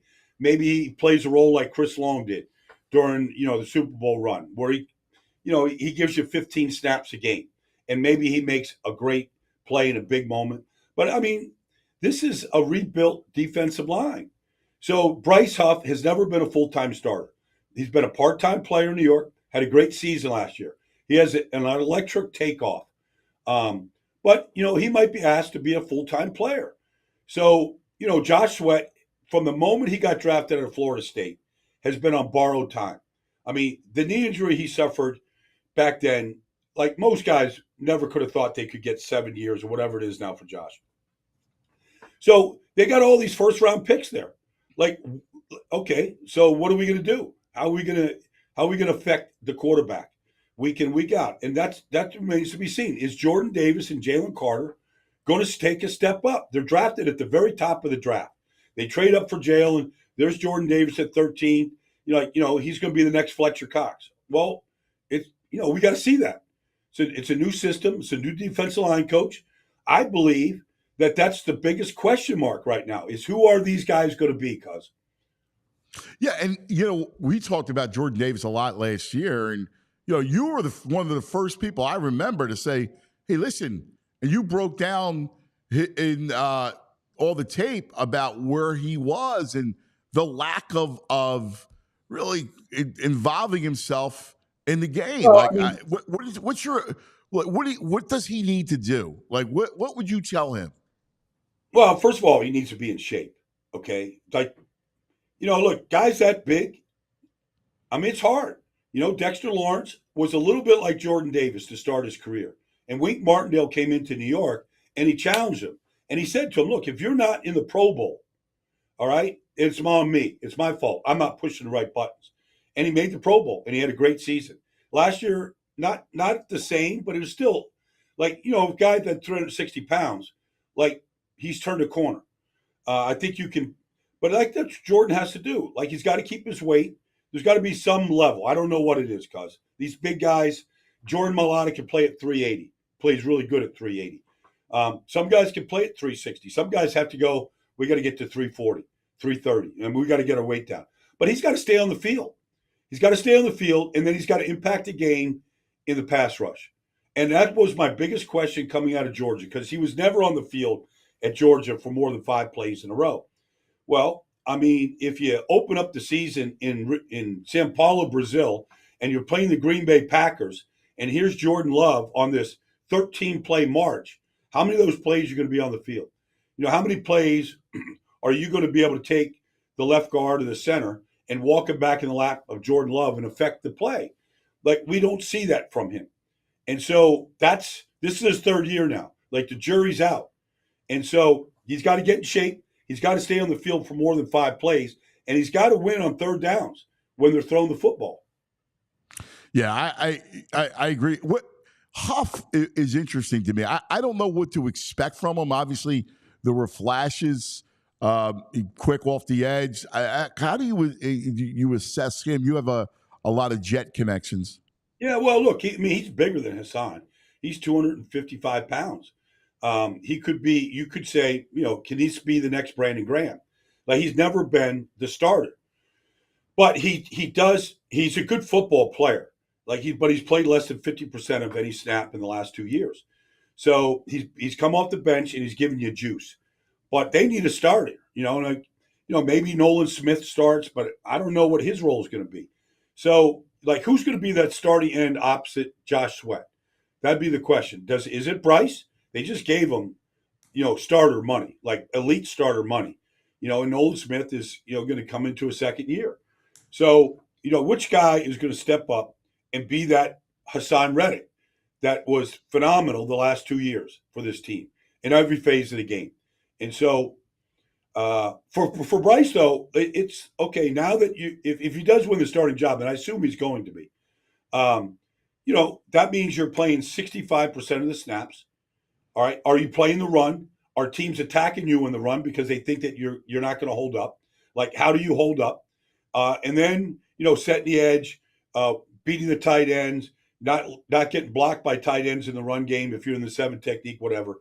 That's like it's remains to be seen right now. Yeah, I mean that piece of it is going to be interesting. And one last thing about the just the roster makeup. How important was the AJ Brown extension? It feels like it calmed things down. I don't know if I'm being dramatic about it. Yeah, I don't know. Maybe it did.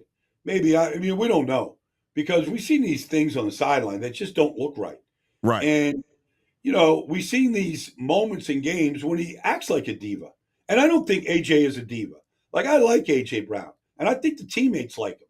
And he is an elite player. I mean, he's the highest paid receiver in football right now. Like, they can't maybe Justin Jefferson, takes over that role. Who knows? But, if you're the highest paid player and they basically traded for you and they gave up assets to get you, and you're the number one receiver on a team that has Devontae Smith, I mean, at some point you just go, accept your role, block your ass off for Saquon in the run game, show up, every single day. And when there's a game where you have 3 targets, for whatever reason, don't sulk. Like, this is about winning championships. It's not about anything else. Howie's done an amazing job to put a roster together to go compete for Detroit, San Francisco, Green Bay, whoever, to go win a championship. That's what it's about. And that's what it should be about. Yeah. Yeah, I know. I'm with you.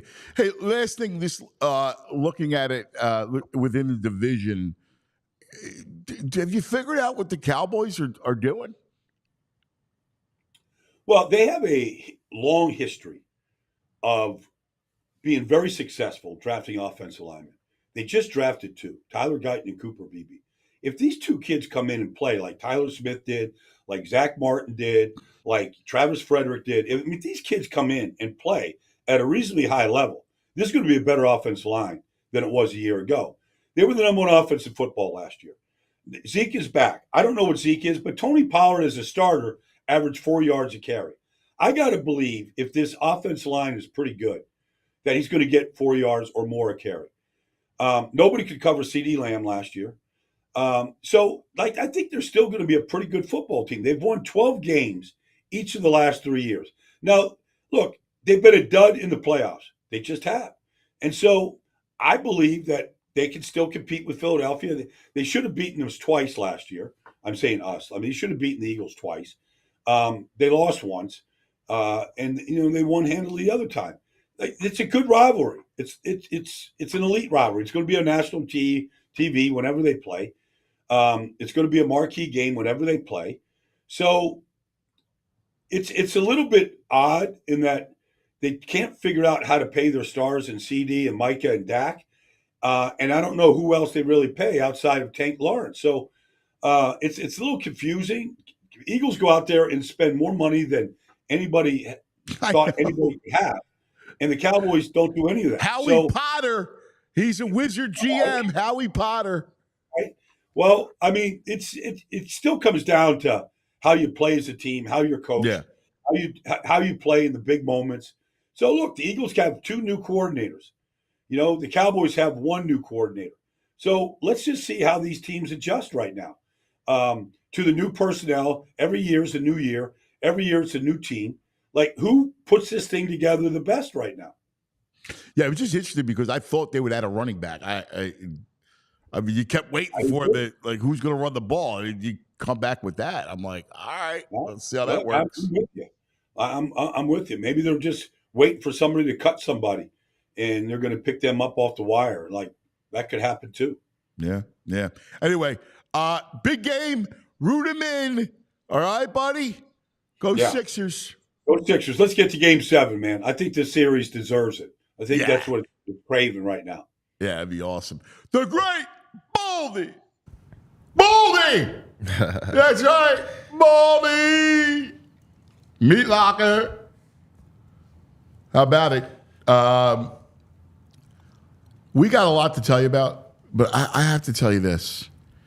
I went outside because we did David Adelman and Baldy both had stuff going on. So the beauty of what we do is we could record the interview. So that we did that about 8 a.m.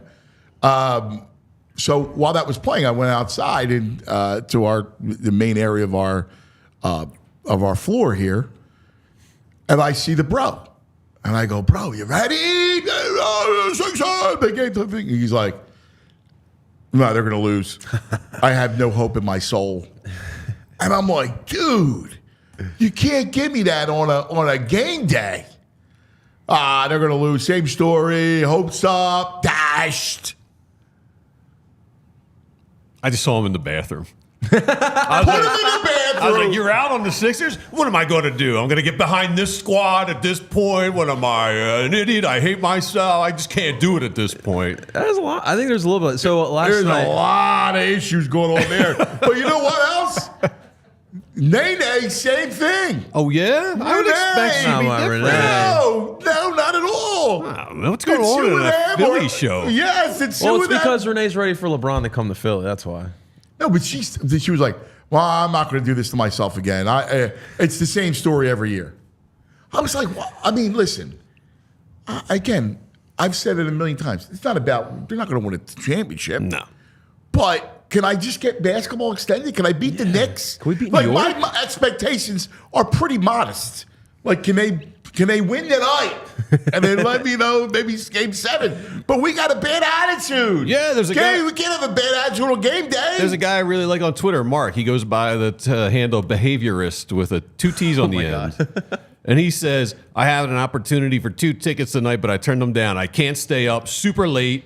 What is there to be excited about? I hate saying that, but not feeling rah-rah." And I was like, "Come on, Mark. Let's effing go." Tyrese Maxey didn't get us excited at all. I mean, He's like, "Do we get a trophy for beating the Knicks, VG? I mean, I can't." I was like, "Yeah, we do. It's a trophy by 95. Yeah. That's all I want right now. We get the I turnpike want to own the Knicks." exactly. That's all right. Come on, Mark. Come on. It's sometimes you got to suspend the championship talk. Like sometimes it's not just about a parade. Sometimes it's about winning a series. You got to celebrate the little things in life, guys. And beating New York is maybe a little bit to us, but it's big. Thank you, JP. I'm with you. Thank you. Cuz. All right, a couple things we get to. Pay some bills. Let's talk about the BetParks Sportsbook app. Sportsbook Casino app, 9 p.m. tonight. All right, I'm looking at the app right now. Sixers 3.5-point favorite. All right. And by the way, I like them tonight. Bleep it. All right. They're going to win tonight. And you can get your same game parlays. You can bet individual props, right? Players, points, rebounds, assists, or like Brad, steals and blocks too. Unders, steals, under everything. Live bet while you watch the game. Plus, you got baseball and golf, hockey playoffs. Bet it all on the BetParks Sportsbook Casino app. And again, BetParks always adding new casino games, so you can check out a whole selection of new Fire Blaze online casino games, or the exciting Capital Gains online slot game, or try the new Black Diamond Platinum online slots, or Mystery Express online slot game. You can play blackjack, roulette, Texas Hold'em with a live dealer right on your phone. All the excitement and action from the casino right at your fingertips, right in your home. The BetParks online casino and sportsbook app. Safe, simple, easy to use. Safe, simple, easy to use. Again, you got to check it out. I love it. Only app I'll use. All right. BetParks has great offer for new users. Right now, download the BetParks online casino app and get up to $1,000 casino bonus back if you're down in the first 24 hours. That's right. New users only. Casino bonus must be wagered. Terms and conditions apply. See the website at betparks.com for details. You love to play. You play to win. You bet. BetParks. Got to be 21 in PA, New Jersey, Ohio, and Maryland. Gambling problem? Call 1-800-GAMBLER. That jingle's kind of, I'm loving it. I'm liking that little BetParks jingle that you got going on there. Yeah. I like that. Yeah. I like that. Yeah. Well, I'll tell you guys about our dear friends. It's a lilt. Yeah. It's a what? Lilt. What's a that? lilt. What's that? Like it's melodic. Okay. Yeah. All right. Yeah. I just never heard the way it. you say Yeah, it, I sing get it, it. songy. Yeah. I mean, They say it with a lilt. yeah. North Catholic had bad English vocabulary, so for us North guys out there, I just never heard the lilt. Awesome stuff, guys. All right, well, let's talk to you today about our friends He's been busting over my at balls TruMark. all day today, VG. Oh, man. I'm going to have to separate these two. So yesterday, guys, here in the office, we had Kristen and Megan over from TruMark. And listen, guys, as I'm getting older, I'm learning a little bit more about financial literacy there, and they really gave us some great advice. And that's why I want to talk to you today about TruMark, guys. When you choose a credit union like TruMark Financial, you become a part owner, which means profits come back to you instead of going to shareholders. And they have better rates, lower fees, and better return on savings and more flexible options with all the same digital tools to make our lives easier. And that was some of the things that they were talking to us a little bit about yesterday. That is the main differences between a credit union and some of your bigger banks out there as well. And TruMark, best of all, has local roots. We all love local. That's why we're Philly sports fans. That's why we're 4 for 4s, we're 5 for 5s, and we love that local. I was with Kelly last night, the CEO of TruMark Financial Credit Union. Talking little Sixers. We had our party last night. There we go with our sponsors, and Kelly was off. Let me tell you about the draft. Like, she comes in, let me tell you something. She's the best. That's the best part. We were teaching Kristen about the Philly sports scheduling as well. So they are all in on this Philly sports life and helping the local Philadelphians, making some better financial decisions as well. Becoming a member of a credit union has many benefits over becoming a customer at a bank. It's a total no-brainer. So here's what you got to do, guys. Head on over to TruMark.com/PHLY to learn more or find a branch near you. That's TruMark.com/PHLY. Federally insured by the NCUA. And thank you to our friends at TruMark. Check them out, guys. It's good stuff. All right. Thank you, JP. Absolutely. All right. Here we go. This part of the program is brought to you by Rite Aid. I was there yesterday. All right. Yes. Our local neighborhood pharmacy. Go to RiteAid.com. You saw Marge. You sent pictures of Marge. I saw Marge. I don't know if I gave Andrew a picture a little late. I don't know if he's got it ready to queue up, but I was like, There's Marge! Hey! I was like, Marge, we talk about you all the time. South Philly, baby. Yeah, can I get a picture with you? She's What like, a of course, sweetheart. doll. Of course, doll. I love those ladies, and they call you doll. I love that. Yeah. Like, people go, I like, that's a term of endearment. Yeah. Hey, sweetheart, doll. Like, you love that stuff. Yeah, she's Doll's the best. She's My the grandmother best. would say it all the time. Hey, doll. Like, She's the one, you want to put your phone number in and save you this much. She always gives me the heads up on what I'm hook saving. you up, man. They know what the deal By is. the way, VG, your selfie game is strong, my man. Listen, we got some of these camera angles on the show. I mean, yours is good. Got it up here. You got to go up top. I watch the influencers, Paris Hilton, all those. I see how they take the pictures. I watch the TikTokers. Andrew, he learned. You are angles, baby. You are. You're good at that. Can I say something a little stuck in my craw? I love Jim Salsbury, Jimmy Steaks, as they're calling him in the Steaks chat room. Did he say he was flipping back and forth Sixers Game 5 in an out-of-market hockey game? Yeah, the Isles. Come on, Jimmy. Canes. Come on, Jimmy. Yeah, well, again. I mean, I don't know. He's hoping Brindy becomes the next coach of the Flyers. I get all that, but I know. I get you. Now, here's the deal, though. I mean, the way we consume the Sixers apparently is in the minority, because I'm looking at Renee, right? Renee's got a bad attitude like Zach Berman, right? There's no way Zach's got a bad attitude. No, Zach's a great awesome attitude. Yeah. But the bro is a misanthrope. You're using all the big words today. We're going to have to get Andrew to put up definitions after you use these terms up on the screen. You've been busting my balls all morning. Misanthrope. Since yesterday with my Italian shirt. I was not. I was not busting. I said it was a nice shirt. It was the chat room. Oh, that's right. I was just reading what they were saying. That's all. Andrew. I like the shirt. By the way, you are not allowed to watch the game tonight. Because when they won, you weren't watching. You were at the Union game. That's true. So we got to make sure you're pure, Andrew. Like we did this to Uncle Frank. We put Uncle Frank in the dog cage. And he was in the cage, hands and knees. That was part of the deal. I don't know about the cage, but I'll definitely I'll use the app, okay? Yes. That's what I was doing last time, the ESPN app. I'll do it again tonight. Yes, you have to do that. No watching. So, right, Jules? The chat was, although they had comments about the shirt, they were excited before you even came on live. They're like, wonder what the shirt game's like today. And they like this. They like what you pulled out. A couple comments wanted the collar popped a little bit on it. But I think the shirt game all over today. Today, I told Andrew, great neck day. Great neck day all around. Look at this. Look at this. Salisbury's got the nice high button, and we got Brad with the hoodie. Good neck game today. That means Sixers win. Great neck days are Sixers win. Oh my God. Yo, Brad's got yesterday he had Miami Beach and the other beach. I'm checking out behind him now. It's like the Hamptons, Marrakesh. This guy's a world traveler. Oh, he's rotating it all, you know? He's got to show off. Oh my God. The neck guy. Oh my God, you are. It was good today. Classic. You, for the record, you do not like neck showing. Yeah, I mean, I'm not a turtleneck guy. Or the mob. I can see you being a turtleneck guy. I just like a nice regular neck. Glass of scotch. There's a great comedian, I don't know who it was, said a turtleneck's like getting strangled all day by a guy with weak hands. That's awesome. Yeah. That's actually a great Oh, my line. gosh. Yeah, I don't like the turtlenecks. It makes me feel. Yeah, I'll do the I hear turtle. you. I'll do the turtleneck with the suit though, if I in the wintertime. Yeah, I'm a turtleneck Yeah. suit. I'm not a See big that? button-up shirt all the You way. don't like the button-up shirt? With the suit, no, not really. Really? Not too All much. right. Yeah, in the Yeah, winter, you see that's me. a good look. The Turtleneck turtleneck. It is suit. a good look. Yeah, I like agree. that. I mean, I'll do there's that. still time for a shirt. So if with I a go suit. to a winter wedding and I don't know you that well, like you're not like my good friend or something like Right, that, I'll right. do the turtleneck with the I respect that. suit. Yeah, I respect that. Yeah, that goes. Yeah, I got no issues with Yeah. that.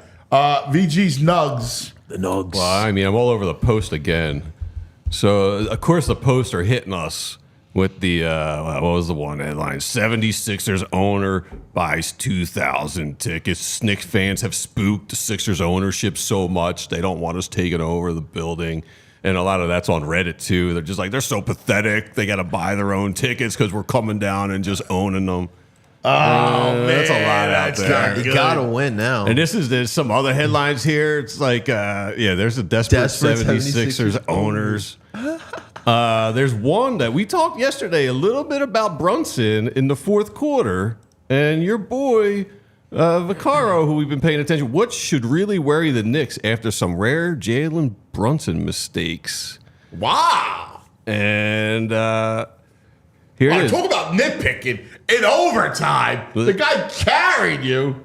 Yeah, here the truth is Jalen Brunson woke up Wednesday morning for literally the first time in his 659 days as a Knick, shrouded with something other than universal praise. Wow. Yeah. They talk that's about good. Maxey outscoring him, how Brunson missed a bunch of shots late, missed a free throw, the unforced error. They say they were actual multiple shouts of, "What are you doing?" cascading from the upper deck of the Garden. Yeah. They're turning on him. So he's feeling it. Listen, that town, man, they turn on you quick. Don't they hate Eli Manning? We have a different mentality. What's that? Don't they hate Eli Manning too? Yeah, they you know. Man only brought him 2 Super Turncoats. Bowls. Yeah. No, they turn on you quick. People think we do. We're extremely loyal if we embrace you. If we embrace you, we're loyal to the end. Yeah. If we never embrace you, then we'll pick at you. And that could be a start. Well, I mean, let's be real. You know, many have not embraced Joel. Yes, right.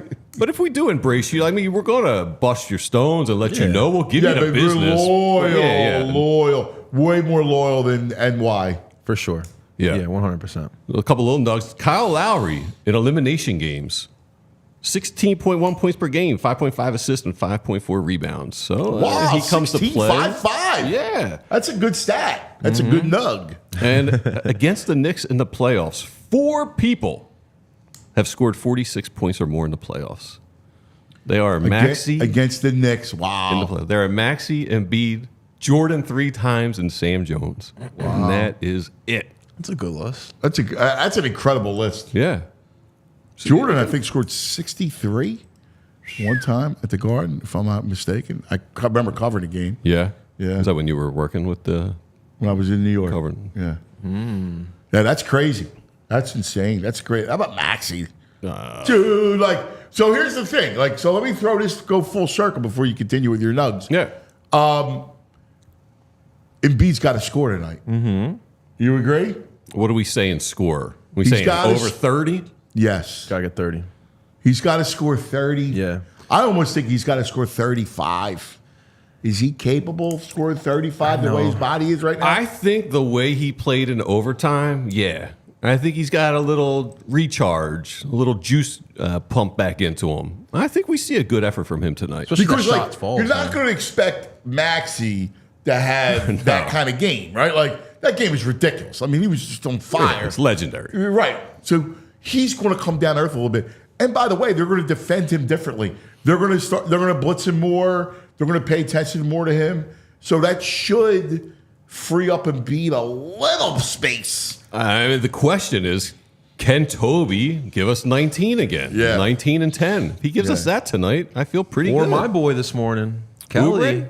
The Oopsters. Oubre's always good for 10 to 14, I feel like. Yeah, he doesn't go past that.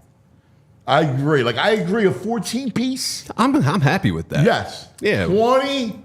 Feeling That's a 6 more points. little. Kelly. That's a little Be greedy. a solid. Sixers I will buy you the Ferrari. I don't got that money, but I'll a buy you a little toy greedy. Ferrari. Sixers win by 15 if he puts up a 20 spot. Yeah. No. If he drops 29, I'll be your personal driver for the rest of the time here in Philadelphia. There you go. There you You go. could use that. Speaking of Oubre, was anybody else a little nervous on the bunnies? Like that one bunny looked a little short. Yeah, man, I'm a yeah. little nervous. And he's always got the bunnies. He's always around the net there. And there was one where he should have just flushed it and just didn't flush it. Like it was a hesitation. You see that? Uh-huh. A couple of those hesitation pieces. Stop nitpicking at the guy. We're good. No, I'm they not come mad. out strong. I'm He's not- going to drop the 20 for me. He's listening to the 20. show. He listens every morning. 14. Listen, 14. That's all I want. I can't wait to watch him on the app. Oubre for 2. Oubre, 16-foot jump shot. There's a Maxey Reggie Miller choke I love picture it. Yeah. floating around. You have that one? Yeah, let's see it. I love that. That's one of my favorites. Yeah. That's the best. With the smile. Yeah, it's classic. That is great. I love that. That's a great Doug.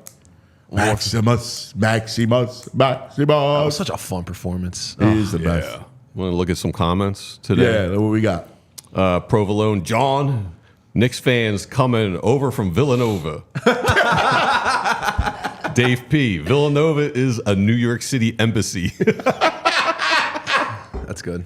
I give you this one. Dustin Miller. Cuz looks great today. Little shirt love. There's a lot of talk about what people are drinking tonight. Yeah. A lot of drinking talk. Some people taking off tomorrow for the long weekend.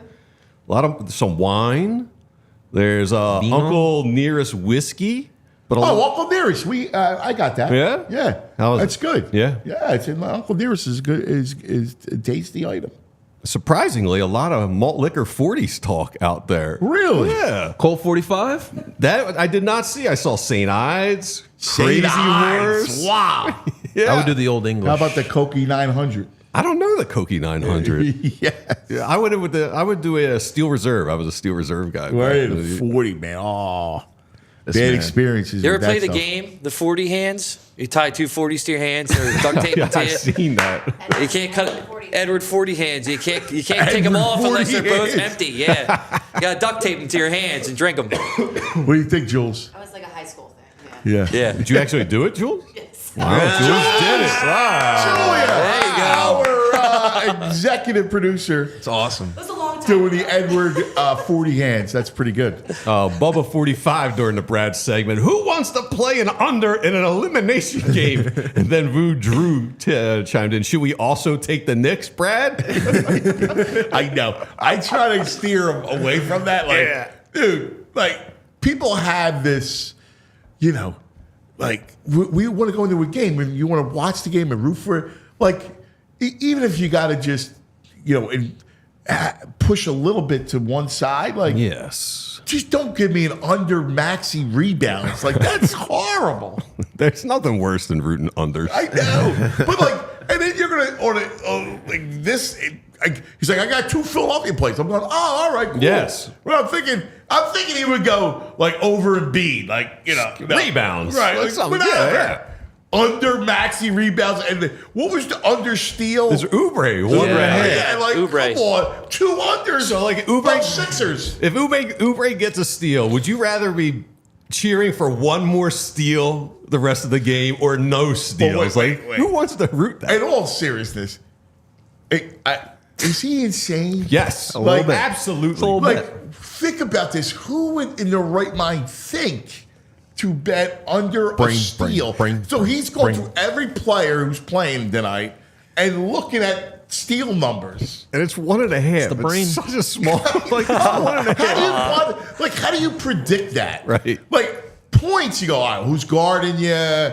Is he going to shoot better tonight? Like, Yes. there's a rhythm to scoring. Like, I get For sure. the strategic element, but how do you strategically pick against under steals? That's what he does. Like, that's insane. Hey, he's 17-3 this past week. No, dude, he wins. And he documents it. Like, Yeah. he's no Fugazi. Like, he makes a living out of it.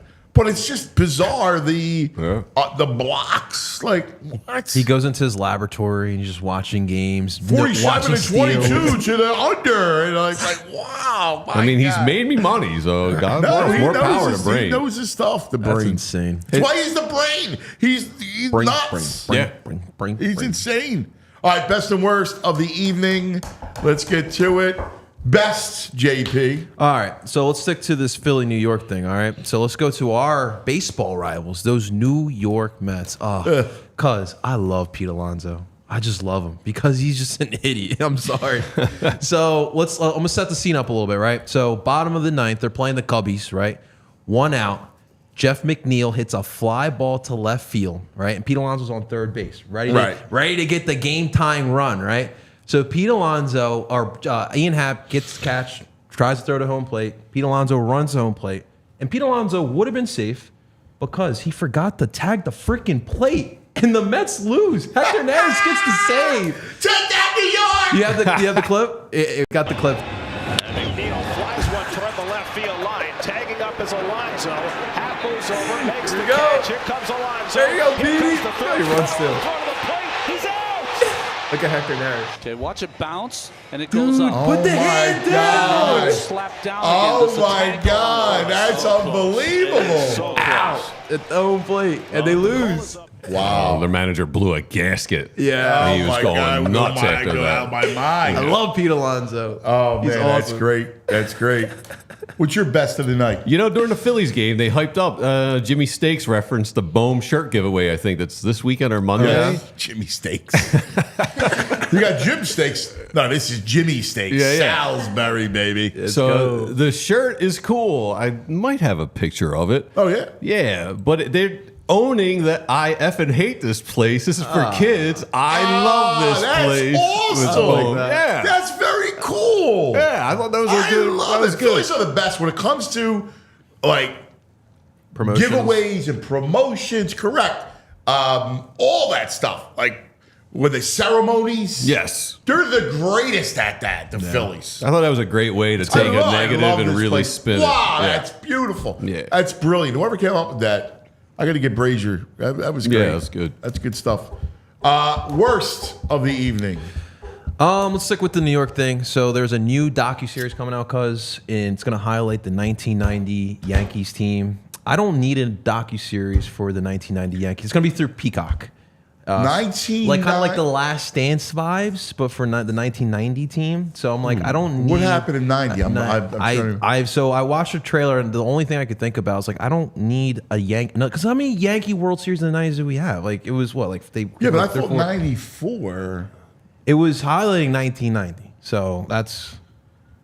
I'll pull up the trailer here, but that was When's one. Jeter? What's that? When does Jeter come in? After that, I mean, he's Yeah. right after that. Yeah. 90 was it 96, 98. Ought to be. I'm trying to remember their runs. I mean that's Mariano. I mean but why? That's a docuseries? I'm gonna find the trailer. Doesn't here. jump out to me. Yeah. But my memory's shot. Yeah, it's 95. The Jeter. Bronx. It's going to be called the Bronx Zoo 90 Crime, Chaos, and Baseball. Check out the exclusive premiere of the new trailer, Bronx Zoo, 90 Crime, Chaos, and Baseball, the upcoming Peacock docuseries based on Joel Sherman's New York Post articles on the Yankees' 1990 season, one of the worst in franchise history. Okay, so it's all the nonsense. So all the nonsense in that, but I just don't need another Yankees docuseries. Nah, There's so many other good teams in baseball history you can do that great, and I'm sure Peacock's gonna put a lot of money into the production for this. Yeah, I'm with you. Could use another one. Yeah, give me the Wheat Phils. Give me that docuseries. Yeah. What do you got? Worst. The JO in front of me on South Street yesterday that did not use a turn signal. Can we just use a turn signal when you're going to park or something? Yes. Like the guy, and then he's waving out his back window like I'm trying to park here. Throw your signal on, bro, so I know what's going on. No one uses the turn signals and it drives me nuts. Yeah, no, you're right. What about, let me ask you a question. To swoop in, like if you see the car swoop in, because before you parallel park, that's as good as a turn signal, no? Yeah, for sure. This guy was just in the middle of the block making a decision. Go and then, am I going to go there? You got to give me the little swoop. Yeah, I'm a little. You go shallow swoop. swoop. Yeah, a little You shallow go swoop move. in and you're parking. Yes, I get it. yes. You know? Yes. That is in lieu, if you don't use the turn signal, that's in lieu of it. PG, I'm not gonna lie to you. Some people in Philly make up their own driving rules. Oh, it's been crazy since the pandemic. Driving in the city is bonkers. Yeah, I don't get it. No, it's the wild west out there. No, literally. Yeah. What? The driving? Yeah, I mean, I've seen so many. It's speeding. It's no turn signals. It's always been that. I don't know. It feels rough lately, man. Really? Yeah. I had a guy yell at me for parking in a spot that he wanted. It wasn't like a special spot. It wasn't anything. He just wanted to be in my spot. He yelled at me for it. Like, wait. What's going on? You got there first and parked. I got there first. I parked. I was on the side of the road, and I guess he must have wanted to get somewhere in one of the stores or whatever on that road, and he wanted my spot. But because I got there first, I guess he got upset about it. So he got out of his car and was like, "You gonna move?" Like, come on, dude. Am I gonna move? I just parked here. It wasn't in front of his house. It wasn't in front of anything. Yeah. He just wanted my spot. Yeah, it's not. That's out of line. Yeah. That's completely out of line. No, the worst is if you ever go to North Philly and they put the cones. The cones to reserve their Or spot. the chair or the trash can. My neighborhood it's usually the daughter, the wife, they stand in the spot until someone's showing up. The human cone. The human cone. They The just human stand cone there. is what are you going to do? Are you kidding me? Listen, I'm not going to lie. Like, that's happened. We might have employed that. You do the human cone? Once in a while. No, listen. Like, if you're going around or you find a spot in front of the house, you say, get out and stand there. And while I go around the block. Yeah. That's fine. I'm not a fan. I think it's a violation. I think the human cone is a violation. Human cone. I saw a great human cone on YouTube where a woman was standing there and a little scooter came in and zipped right behind her and parked in the spot. That's bad. That's no good. That's no good. All right, let's go. Let's put a bow on this thing. We got a game tonight, 9 o'clock. How do we feel, guys? I understand there has been many heartbreaks in the past. All right? Your back in the day moments of heartbreak are many. All right? Mm-hmm. That's brought to you by Rite Aid, by the way. RiteAid.com, back in the day. How do we feel about tonight? Do you feel like they're going to win? What's your hunch? Andrew, start with you. What do you feel? You always have a bad attitude. So it's pretty much out there how I feel about this whole series. But to be honest, I don't want them to lose here. Okay. If you're going to lose Game 7 up there, give it to them, but not here on our turf. Win this game tonight. All right. JP? Andrew, you're gonna have to watch it like Graham Foley. I don't know if you guys saw his story, but Graham Foley locked himself in the human robot at the second half. And then they won the game. So Andrew might lock himself in the bathroom. Might be my tactic tonight. Graham Foley needs to be in the bathroom. Yeah. With Andrew. No, I mean I feel good. Listen, I think that Maxey performance really it helps raise the confidence of everyone else. Like everyone has to be feeding off of that. Okay. And obviously, we're supposed to have more fans in the stands, especially in that lower. The big problem was the lower level, right? Because you can hear that clearly when the Knicks are doing something good. I think the vibes are much better here, and I'm with you. I'm with you, Andrew. Like, let's push it to Game 7. I'd rather lose up there than here. But either way, this has been such an entertaining series, and I'm already planning because I'm going to be in New York this weekend. So I'm already planning for Game 7. That's going to be incredible. I want them to win tonight because I want to be there for Game 7. So I can, if they lose, hopefully I'm there because I've never been to a Game 7 in NBA playoffs. So that'd be really dope to see. Now, here's the problem, though. Getting a ticket. Yeah. Well, we already discussed that amongst the group. We already set a price. If it's over that, we're not going to do it. But if it's under, we're going to make it happen. I wish go the game, to Europe, go to Game 7. Go to Europe, go to Game 7. I wish Game 7 was Sunday, though. Yeah. Not Saturday night. Oh, yeah, me too. Sunday I'm going to Game be on a 7's plane awesome. Saturday, which stinks. That's right. You're going to be via Zoom next week from Seattle. The Pacific Northwest. Yes. Seattle. Yeah, I'll probably be flying during the game, which stinks. There's nickel and dime. I got to pay for Wi-Fi now on the flight. Yes, you have to. Yeah. How do you feel about tonight? You know, it was just a ridiculous performance by Maxey, but on the other side, it was an epic loss by the Knicks at home. And I think that's in their head and in their psyche. And I think they come out tight. And I think the Sixers win tonight. Yeah, I feel pretty good. I like that rationale. I like that line of thinking. There you go. Hopefully tomorrow you'll be singing in Spanish. Let's do it. Everybody, thanks. Thanks for hanging with us. We love you guys. Have a wonderful day. All right. Root 'em in. Let's go Sixers. Root 'em in. See you in the morning. We all silly like the mayor.